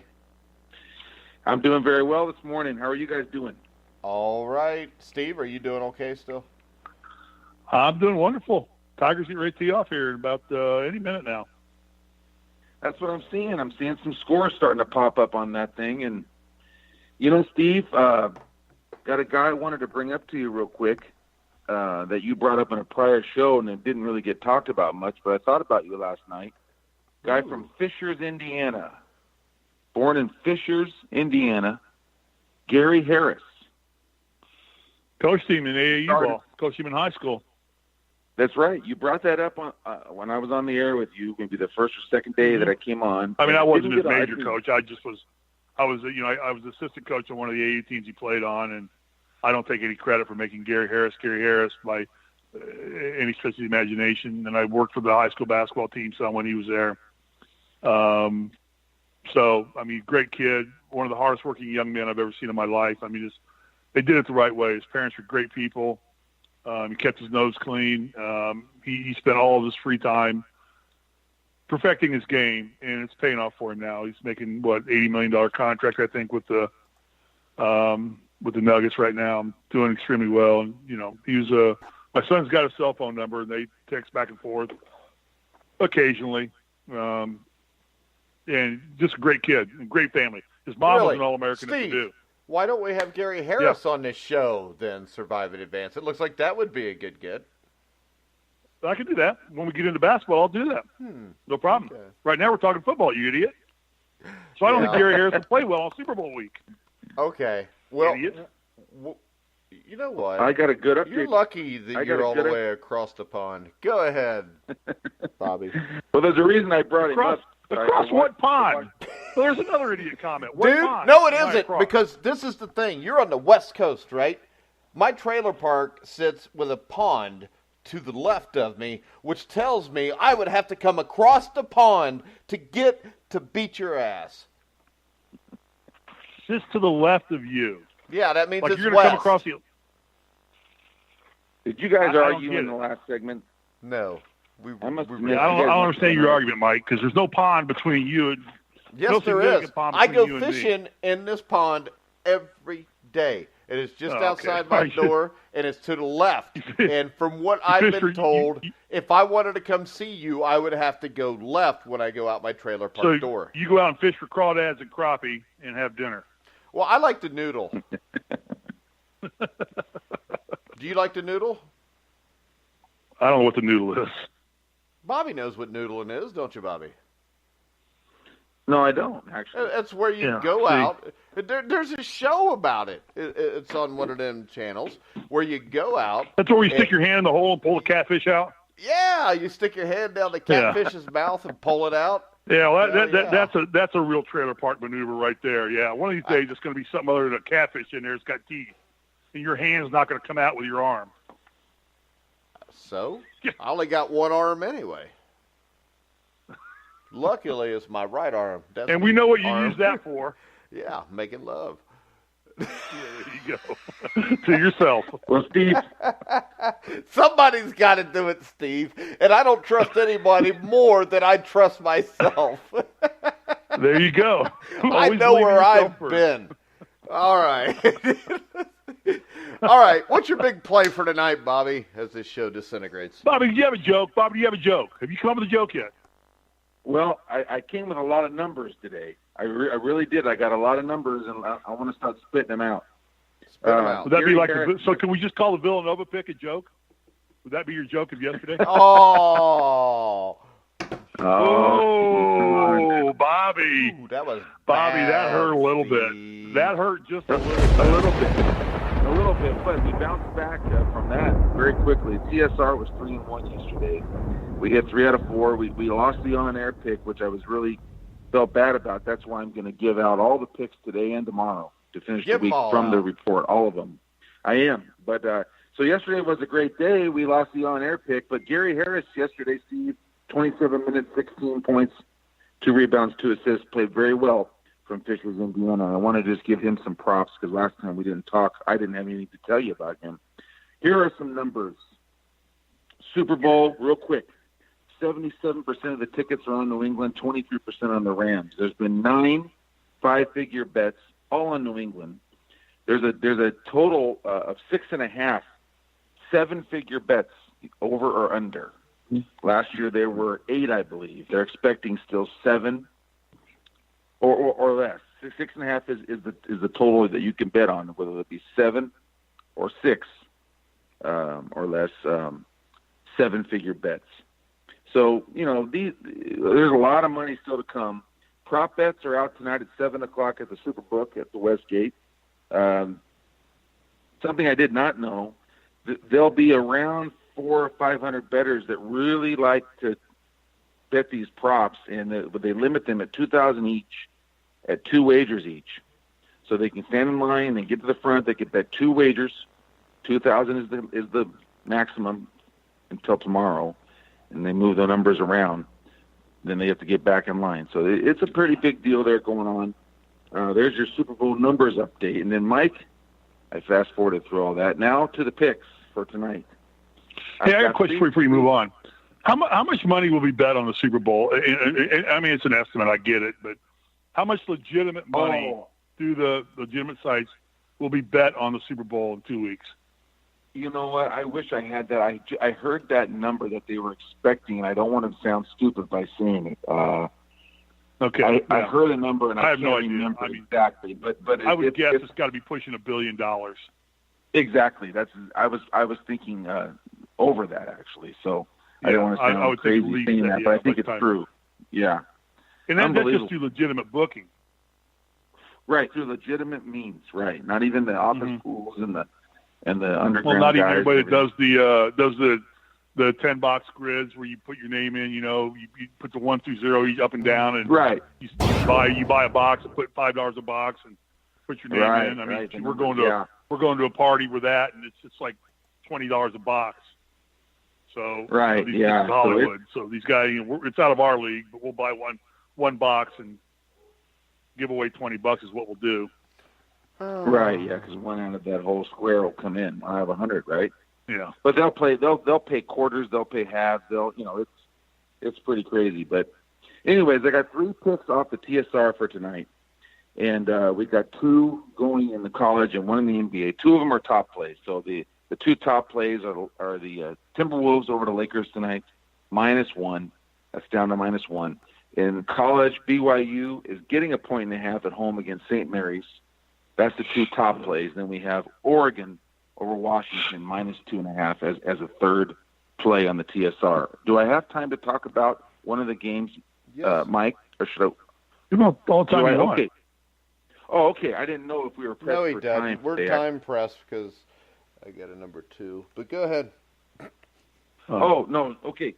Well, tonight, there's well, go do your thing, Mike. We'll handle it. I'm kidding, Steve. Just shut up and let Bobby talk. God. Tonight, there's a lot of numbers surrounding this Minnesota game. First, let's talk about a few of these. The Lakers. Where's the game at? Where's that game at? It's at Staples, and so we got to look at the Lakers being what are they as a home dog? Because we know Minnesota's a point favorite.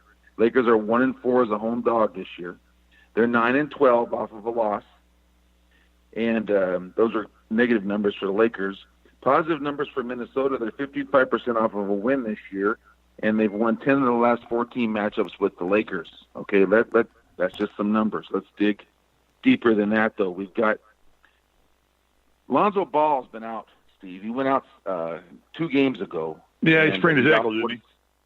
Right, and where that really matters is the Lakers on defense. The Lakers have been an under team, one of the best under teams, in fact, maybe the best in the whole league this year, their games going under. And Lonzo Ball has gotten a lot of credit for how he's played defensively this year. And you look at the sixth quarter, the first half, against the Rockets, they gave up 46 points. This is 2 games ago.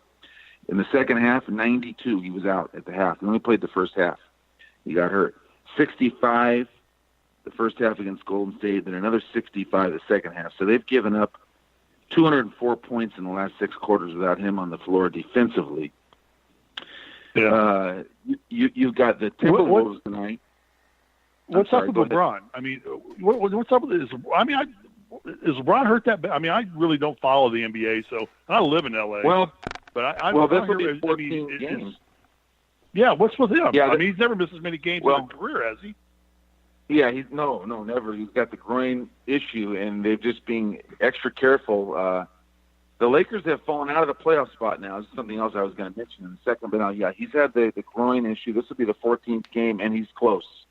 He's close. There might be another game or 2, but he's close. I see him on TNT all the time out here eating dinner at Craig's or Maestro's or any one of the, Nubo or any one of the famous celebrity hangouts that us normal folks can't get into. He's gonna have the Lakers. There's no sense of urgency right now. It seems. I think they're just gonna try to. Well, they've fallen out of the playoffs. Back and say. Yeah. I was gonna bring that up. They're in the 9th spot. Sacramento's 10, Minnesota's 11. Those 3 teams are all clumped together chasing the Clippers, and they're a game back of the Clippers now. The Lakers are, and I think they're just waiting around for him to get healthy and then make a push the last 30 games or so. I mean, we're not at the All-Star break yet. That's February 17th, but we're already at the 48 games mark for the Lakers. So that's more than half already. So that, Minnesota's are already started though. They changed coaches 9 games ago, and this Ryan Saunders has come in replacing Thibodeau, and he's won 6 of the 9 games. And they've I believe so. Yeah. Or is it? Yeah, it is. Yeah, it is. But he's doing Flip was a great coach. They're 6-3 under Saunders, and I got some more numbers for you. They're 4 guards under Saunders. The 9 games have a 5-to-1 assist to turnover ratio. And there's a name I want you to, there's a name I want you guys to follow tonight or your fans when they watch this game. Rookie by the name of Josh Okogie, Okogie. Huge boost under the direction of Saunders, just playing great. And so they really boosted that Minnesota guard tandem. Rose, Bayless, Sarge, and Okogie tonight will outplay the Laker guards. Rondo could come back, but limited minutes. He's coming off of an injury, hand injury. Just a lot of good numbers tonight supporting Minnesota, and so we like them. Yeah, a couple questions. Yes. First off, a couple questions, two parts, 2 different things. From a betting perspective, I want to talk to you about betting perspective. Does Walton make it past the All-Star break, Luke Walton? Oh, yeah. I think he's going to make it to the end of the year now. I mean, especially you with think so, really? They're out of the playoffs now. I do. Yeah, but right down the middle of the fairway, number 1. Oh, Tiger. Hey, I made a bet, Steve, based on something we talked about with Tiger the other day. I added it was on Twitter. Yes, you got it on here Twitter. Too, don't you? Yeah, it's not on the. Well, yeah, I've got 2 guys to win it, but I made a bet. Schauffele, Cantlay. Yeah, I took Schauffele over Tiger round 1, minus a half a stroke. So let's see how that goes. I don't think Tiger will shoot 73 today or 74. He doesn't do well when he doesn't play. He's at a point in his life where he needs to play routinely to get his game going. He's just not a guy that can come out there and turn it on like he used to be able to when he was in his 20s and 30s. But, okay, let's talk about something more from a betting perspective. What does Victor Oladipo's injury do to the Pacers? Are they pretty much a non-bet now? You don't want to, or do they become a good bet now? Well, we'll have to see what happens, how the number adjusts. Well, he's done. If you look at his knee, he's done. He's not coming back this year. Yeah, it was already. That thing was messed up. I just saw it about 10 minutes ago that he came back with the report.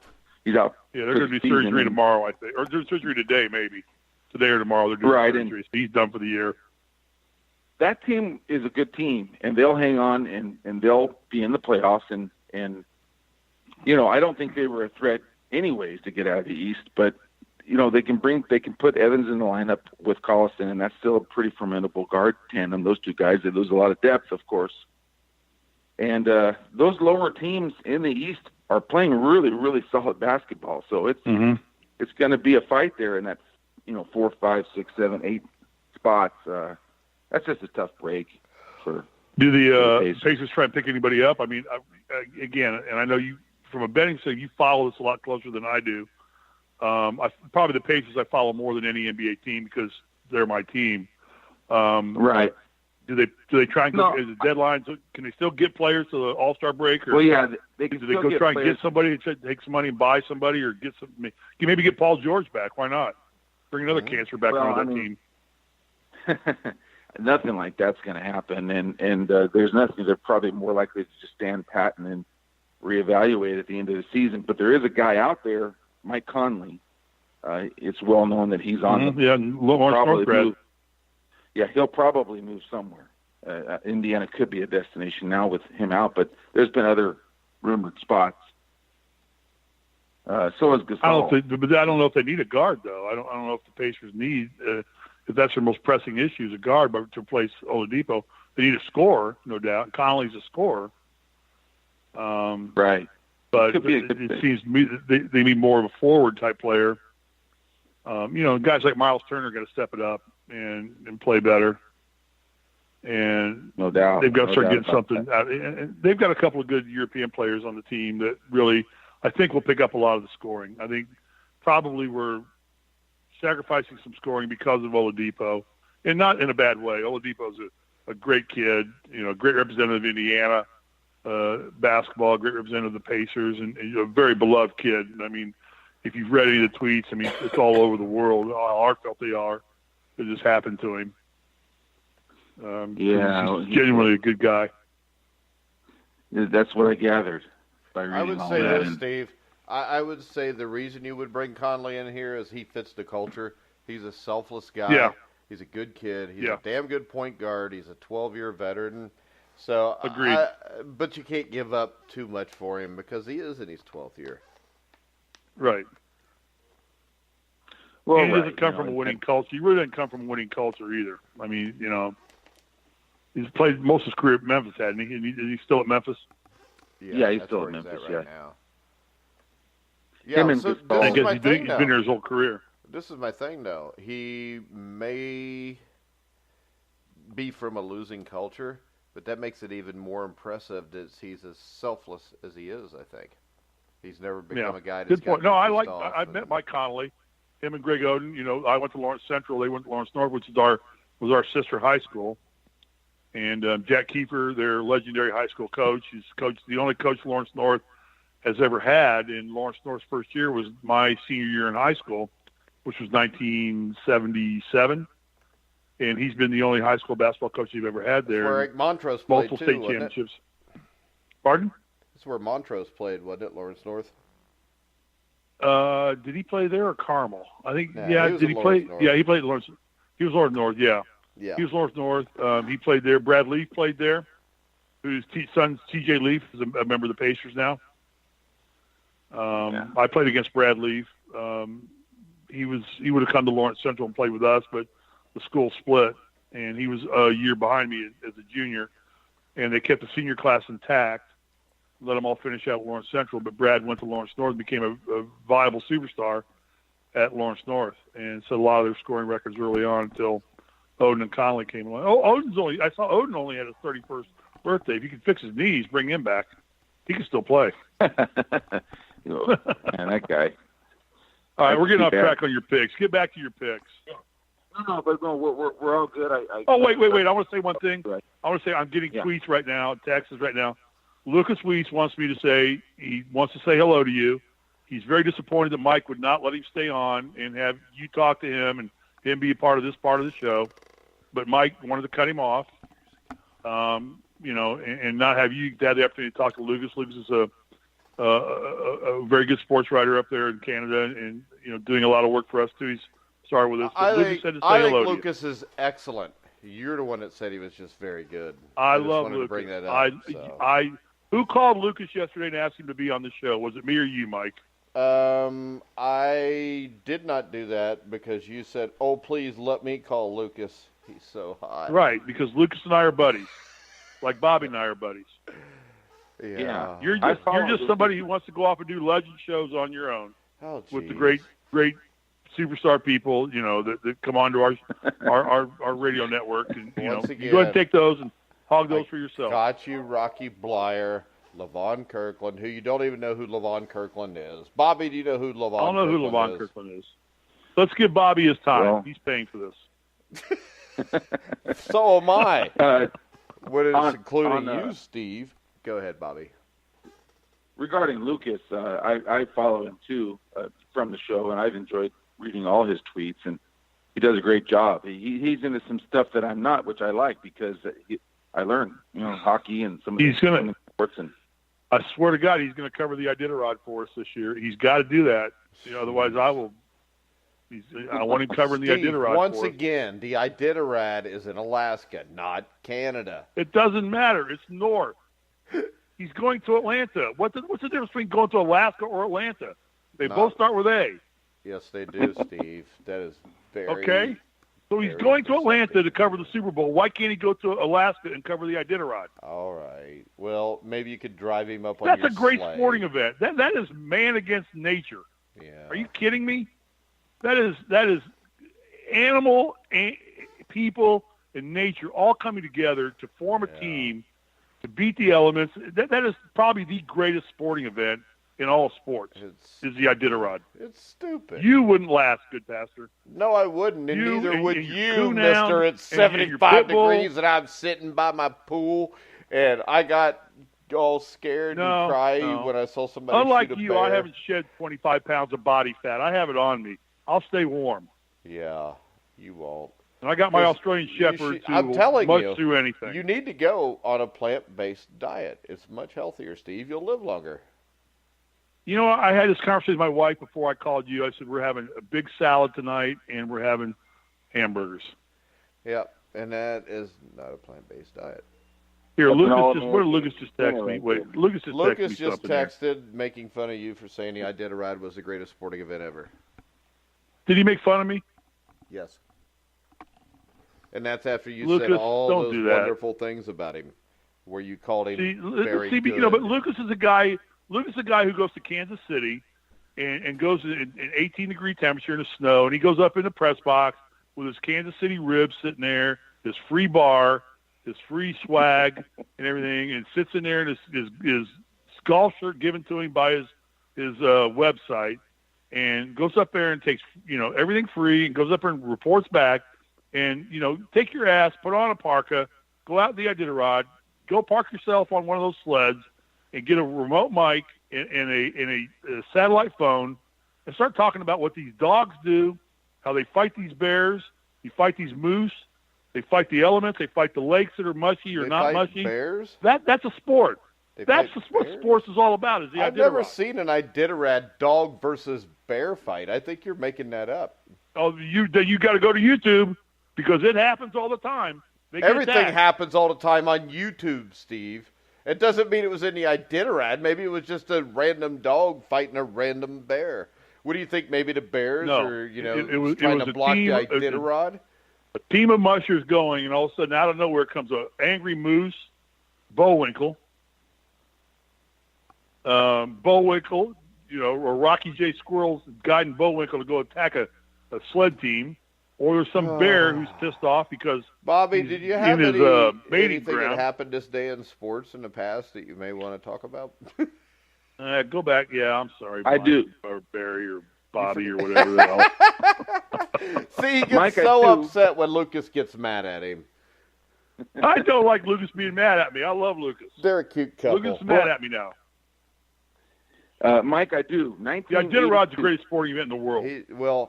Steve, let Bobby speak. Mike, 1982, and I want your recollection of this game a bit, if you have time. This is on this day where the 49ers beat the Bengals, in the Super Bowl. And, did you not listen to our show, Bobby? We didn't talk about Super Bowl 16 there, douchebag.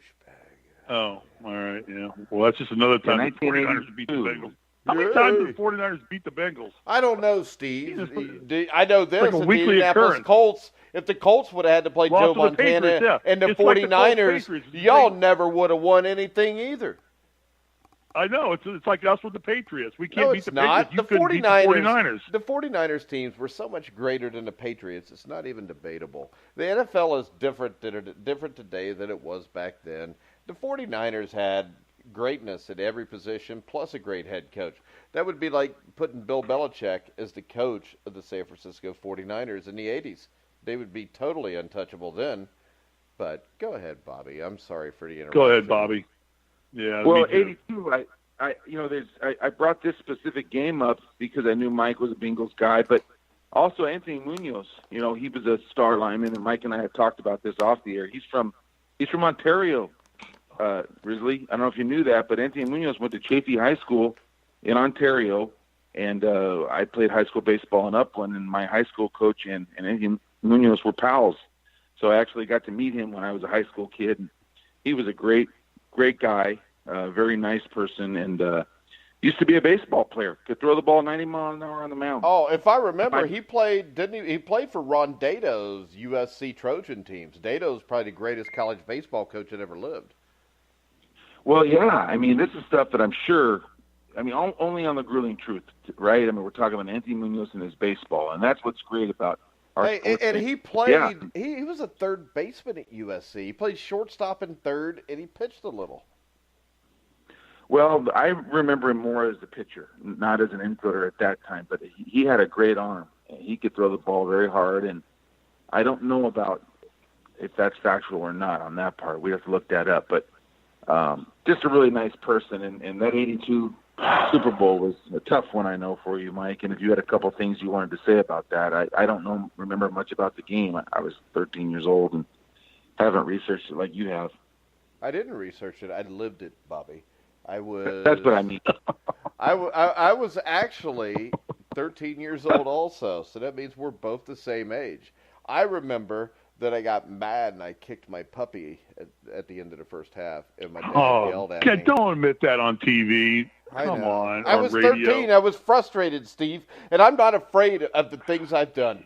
All right? That's probably the worst thing I've ever done in my entire life, so give me a break. But what I remember was it was cold, but they played indoors. But the thing that stands out most to me is that's a game where the team that had scored first had won every Super Bowl up until that point. And the Bengals kicked off to famous Amos Lawrence, played it in North Carolina, played with Lawrence Taylor, I think, at the start of Taylor's college career. And Amos Lawrence fumbles the ball. The Bengals recover it. John Madden and Pat Summerall are talking about how the team that scores first always wins the Super Bowl. And the Bengals drive down. They get a first down. They get the ball inside the 10-yard line, and they've got like a 3rd and goal. Anderson throws a crossing route to Curtis, and it's thrown a little bit behind Isaac. Isaac didn't really fight to get the ball. The 49ers intercepted. They end up taking a 14-0 lead. I remember Collinsworth, who I think is a great announcer, and he was a great football player. People don't remember that, but that was a white guy that could run. But he turns the ball over inside the 5 on a long pass from Anderson. And then at the end of the first half, the 49ers decide to not onside kick it, but they squib kicked it twice in a row in the last 30 seconds. And the Bengals' Archie Griffin misfielded both of them, didn't field it at all, really, and gave up a free 6 points at the end of the first half to put the Bengals down 20-0. And from there, the Bengals dominated the second half. They came out, they made it 20-7. They get the ball back. They drive down. They got 4th and goal at the 1. They ran 46 M lead power, which was a dive to Pete Johnson. And it was the only time in like 3 years that play got stopped on 4th and 1 against the Bengals. And what happened was David Verser had lined up on the wrong side, so he ran his motion on the wrong side. He couldn't block down on the linebacker or the defensive tackle that was running free. But I think it was Dan Bunz, Hacksaw Reynolds, stopped him. The Bengals get the ball back again and actually cut it to 20-14. Then the Niners drive down to kick a couple field goals. The thing that stands out to me about that is this. People talk about Tom Brady and how, well, Joe Montana never had to have a field goal or a defense to win him a Super Bowl. But Super Bowl 16, the 49ers' leading rusher, I think, was Earl Cooper. He ran for 400 yards in 16 games. Joe Montana was actually the second leading rusher on that team. So Ray Warshing probably should have been the MVP of that Super Bowl. He kicked 4 field goals. Montana was like 14 for 22 for like 157 yards, 1 touchdown. I think he ran 1 in. But that was a game where I think Joe Montana showed his greatness, because when you looked at that team, you had Dwight Clark at wide receiver, Freddie Solomon. None of those guys are like number 1 Jerry Rice guys. And most people forget the first 2 Super Bowls that the 49ers won, they didn't have Jerry Rice or Roger Craig. I mean, they were won with Dwight Clark being the best wide receiver. And the Bengals in that game, I think, were the better team. They'd blown out San Diego 27-7 the week before. Of course, that was also maybe Montana's most iconic moment outside of Super Bowl 23 was the catch by Dwight Clark in 1981. But when you look at that game, I think the Bengals were the better team. I think it's proven by the fact that the Bengals turned the ball over 5 times and lost by 6 points. Yeah, that's really, really tough. I didn't realize that. It was a horrific day for a young man in the city of Cincinnati. All right, a couple things here. First off, Lucas says you're an idiot for admitting you kicked your puppy on national radio. And I agree with Lucas on that one. Okay. He also says, Lucas says that Tom Brady is far better quarterback than Joe Montana would ever have been. I agree with that. Who didn't say that? And it's not far better. And the fact, you want to talk about an idiot statement. I talked about something I did when I was 12 or 13. All right? It's not like I robbed a freaking bank, Lucas. It's not like I went and played hockey. Kick the puppy. Jesus. Yeah, but I loved that puppy. And I held that puppy in my arms when he was 10 years old, 10 years later, and died in my arms and cried for 3 days.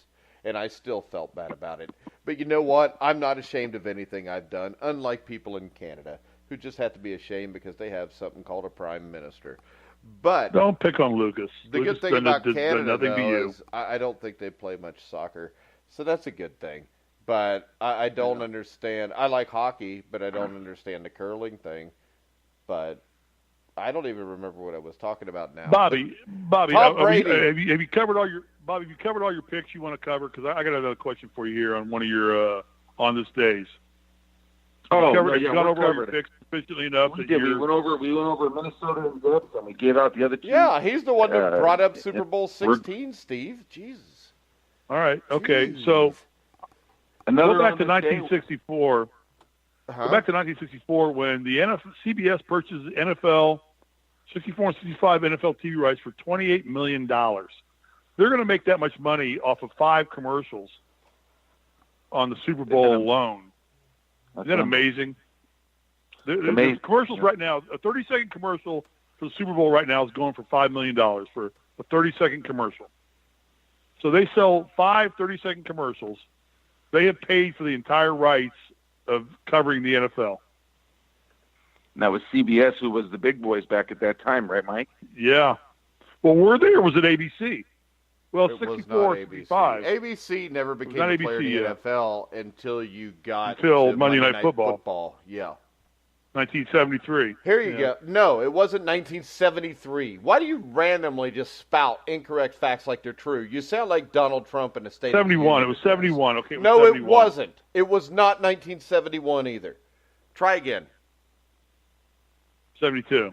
No. Oh, I'm gonna go the other way, backwards a little bit. Am I right? It's according to how far backwards you're going. Well, I was gonna go the Monday Night Football. Yeah. I just watched the deal on this last night on TV. Yeah, well, they're wrong. It was 1970. The first Monday Night Football regular season game was played between the Cleveland Browns and the New York Jets at Cleveland's Municipal Stadium. I think the Jets won the game. Right. Not 100% sure, but pretty sure.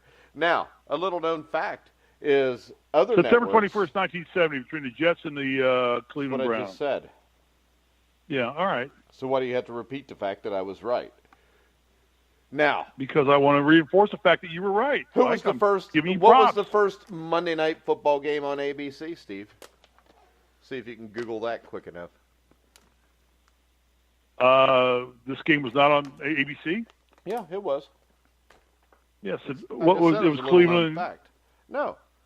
Actually, a week before that, they televised the Pittsburgh Steelers New York Giants Monday Night Football game to about half of the country just to make a trial run to make sure everything was ready to go. That game included a rookie, Terry Bradshaw. I don't remember who won the game. Cool. I actually have a DVD of the game from ABC that's really crystal clear. But who wants to watch preseason football, even if it's 1970? Well, back then it was probably important because you didn't get the TV coverage you got today. Actually, now you're so saturated. Actually, what I remember about the history of Monday Night Football is I believe CBS actually attempted it a few times in the mid to late 60s, and it did not get good ratings. But they didn't have Dandy Don, Frank Gifford, and Howard Cosell. They didn't have the right personalities covering exactly what I was thinking. Okay, well, number one, turn out the lights. The party's I hate to tell you over. this, but there was no Frank Gifford on the first Monday Night Football season. Frank Gifford didn't come until 1970. No, it was Al Michaels, wasn't it? Wasn't Al Michaels actually there and Frank Gifford took over Al Michaels? No, it wasn't Al Michaels. Right. Al Michaels was not there in 1970. It was Keith Jackson. Keith Jackson, that's right. So it was Keith Jackson, Don Meredith, and Howard. Yes. Yeah. And Chet Forte. Yeah, Chet Forte was the producer or director. Yeah. And let's see. I could tell you this, though. The one thing I do remember from researching this, I actually researched this for a college project, Steve. One or two I did. But Pete Rozelle was the one that originally wanted to do this. And they experimented with the concept. I think it was a Green Bay Packer-Detroit Lion game at the end of September of 1964. The game was not televised for some reason, though. But it drew the largest crowd in Tiger Stadium history. And then a couple years later, because of that, the NFL began a 4-year experiment of playing Monday night, scheduling one game in prime time on I think it was CBS during the 66 and 67 seasons. And I think this was included in that 64 TV contract you were talking about. And then the NBC decided to try it in 1968 and 69 with the AFL teams. But on neither occasion did it do exactly what they were hoping for it to do. But as you said, the Howard Cosell and the Dandy Don thing, I think, is what sold it in 1970. Plus, that was directly after the merger, and I think that was the first year the NFL and the AFL actually played head-to-head games with each other. So you had the Cleveland Browns, even though they were moved to the AFL, were actually an NFL team that was playing an original AFL team in the New York Jets. So it was great marketing because the Browns were a perennial playoff team back then, and the New York Jets had Joe Namath. So, I mean, right there, you're getting big ratings. And when people see that, I think the second game of that year was Kansas City and Baltimore, which you had the Chiefs, who'd won Super Bowl IV, against Baltimore and Johnny Unitas. And I just think the other thing that really sold it was, if you lived in Cincinnati, you got the Bengals game, and you might get a game in the afternoon, but that's the only football you're getting all weekend. So... And the cool thing was they branched out from that, Monday Night Football. Then they'd have special Sunday night games. They'd have like 2 a year, special Thursday night games. But I still think the ability to watch everything has really hurt televised sports anyways. You think it's hurt televised sports? Or I think it's hurt. It used to be a big deal. I remember if you go 1977, a Saturday at noon, we're all out playing ball, but at 1 o'clock, the Major League Baseball game of the week is the Yankees and the Rangers. So we're all excited because the only thing we get to see is our 40 to 50 Reds games every year. Anytime you got a chance to see an American League team play, it was a huge deal. I mean, watching the All-Star game, I remember, being excited in 1975. Hank Aaron was playing in the All-Star game. Yeah. And it's not like that anymore because the proliferation is so great I remember with the Reds, there would be 44 regular season games. We'd get opening day at home, and then they'd show one special home game sometime between July and September. And they wouldn't even tell you about it. I mean, you'd find out that day on the radio because guess what? People actually listened to the radio back in. And I remember you listen to 700 WLW and they say, well, tonight's game between the Reds and the Dodgers is going to be televised. And I'm like, oh, hell, you got to be kidding me. So, all day at school, I'm excited. Everybody's excited because the Reds and Dodgers are going to be on. And I remember we'd go turn the TV on and, watch the Reds game. And the thing about it is this. Marty Brennaman, I think, is about the last great announcer left who's retiring after this season. But baseball is a game that is so much better when you're sitting on the back porch with your grandma listening to Marty and Joe on the radio.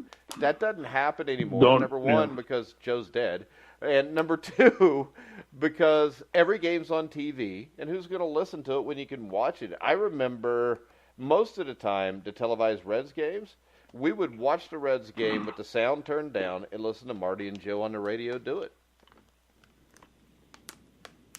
Yeah, that's good stuff right there. All right, we got to wrap this up. We have a milestone. This is the longest show me and Steve have ever done together.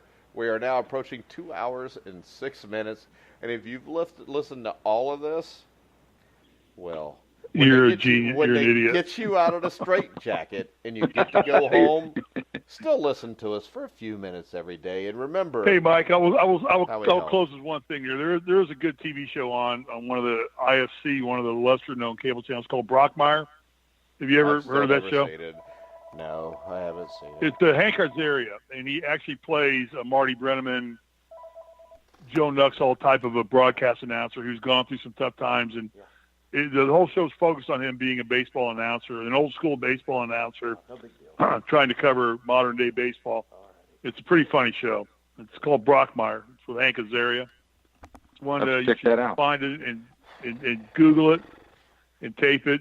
Hank Azaria is a great actor, great character actor. I found it on Amazon, but they wanted to charge me like $2.99 an episode, and I don't want to see it that bad. Yeah, but I would like to see it. Yeah, it's on IFC channel, which I don't know what independent film whatever. Channel.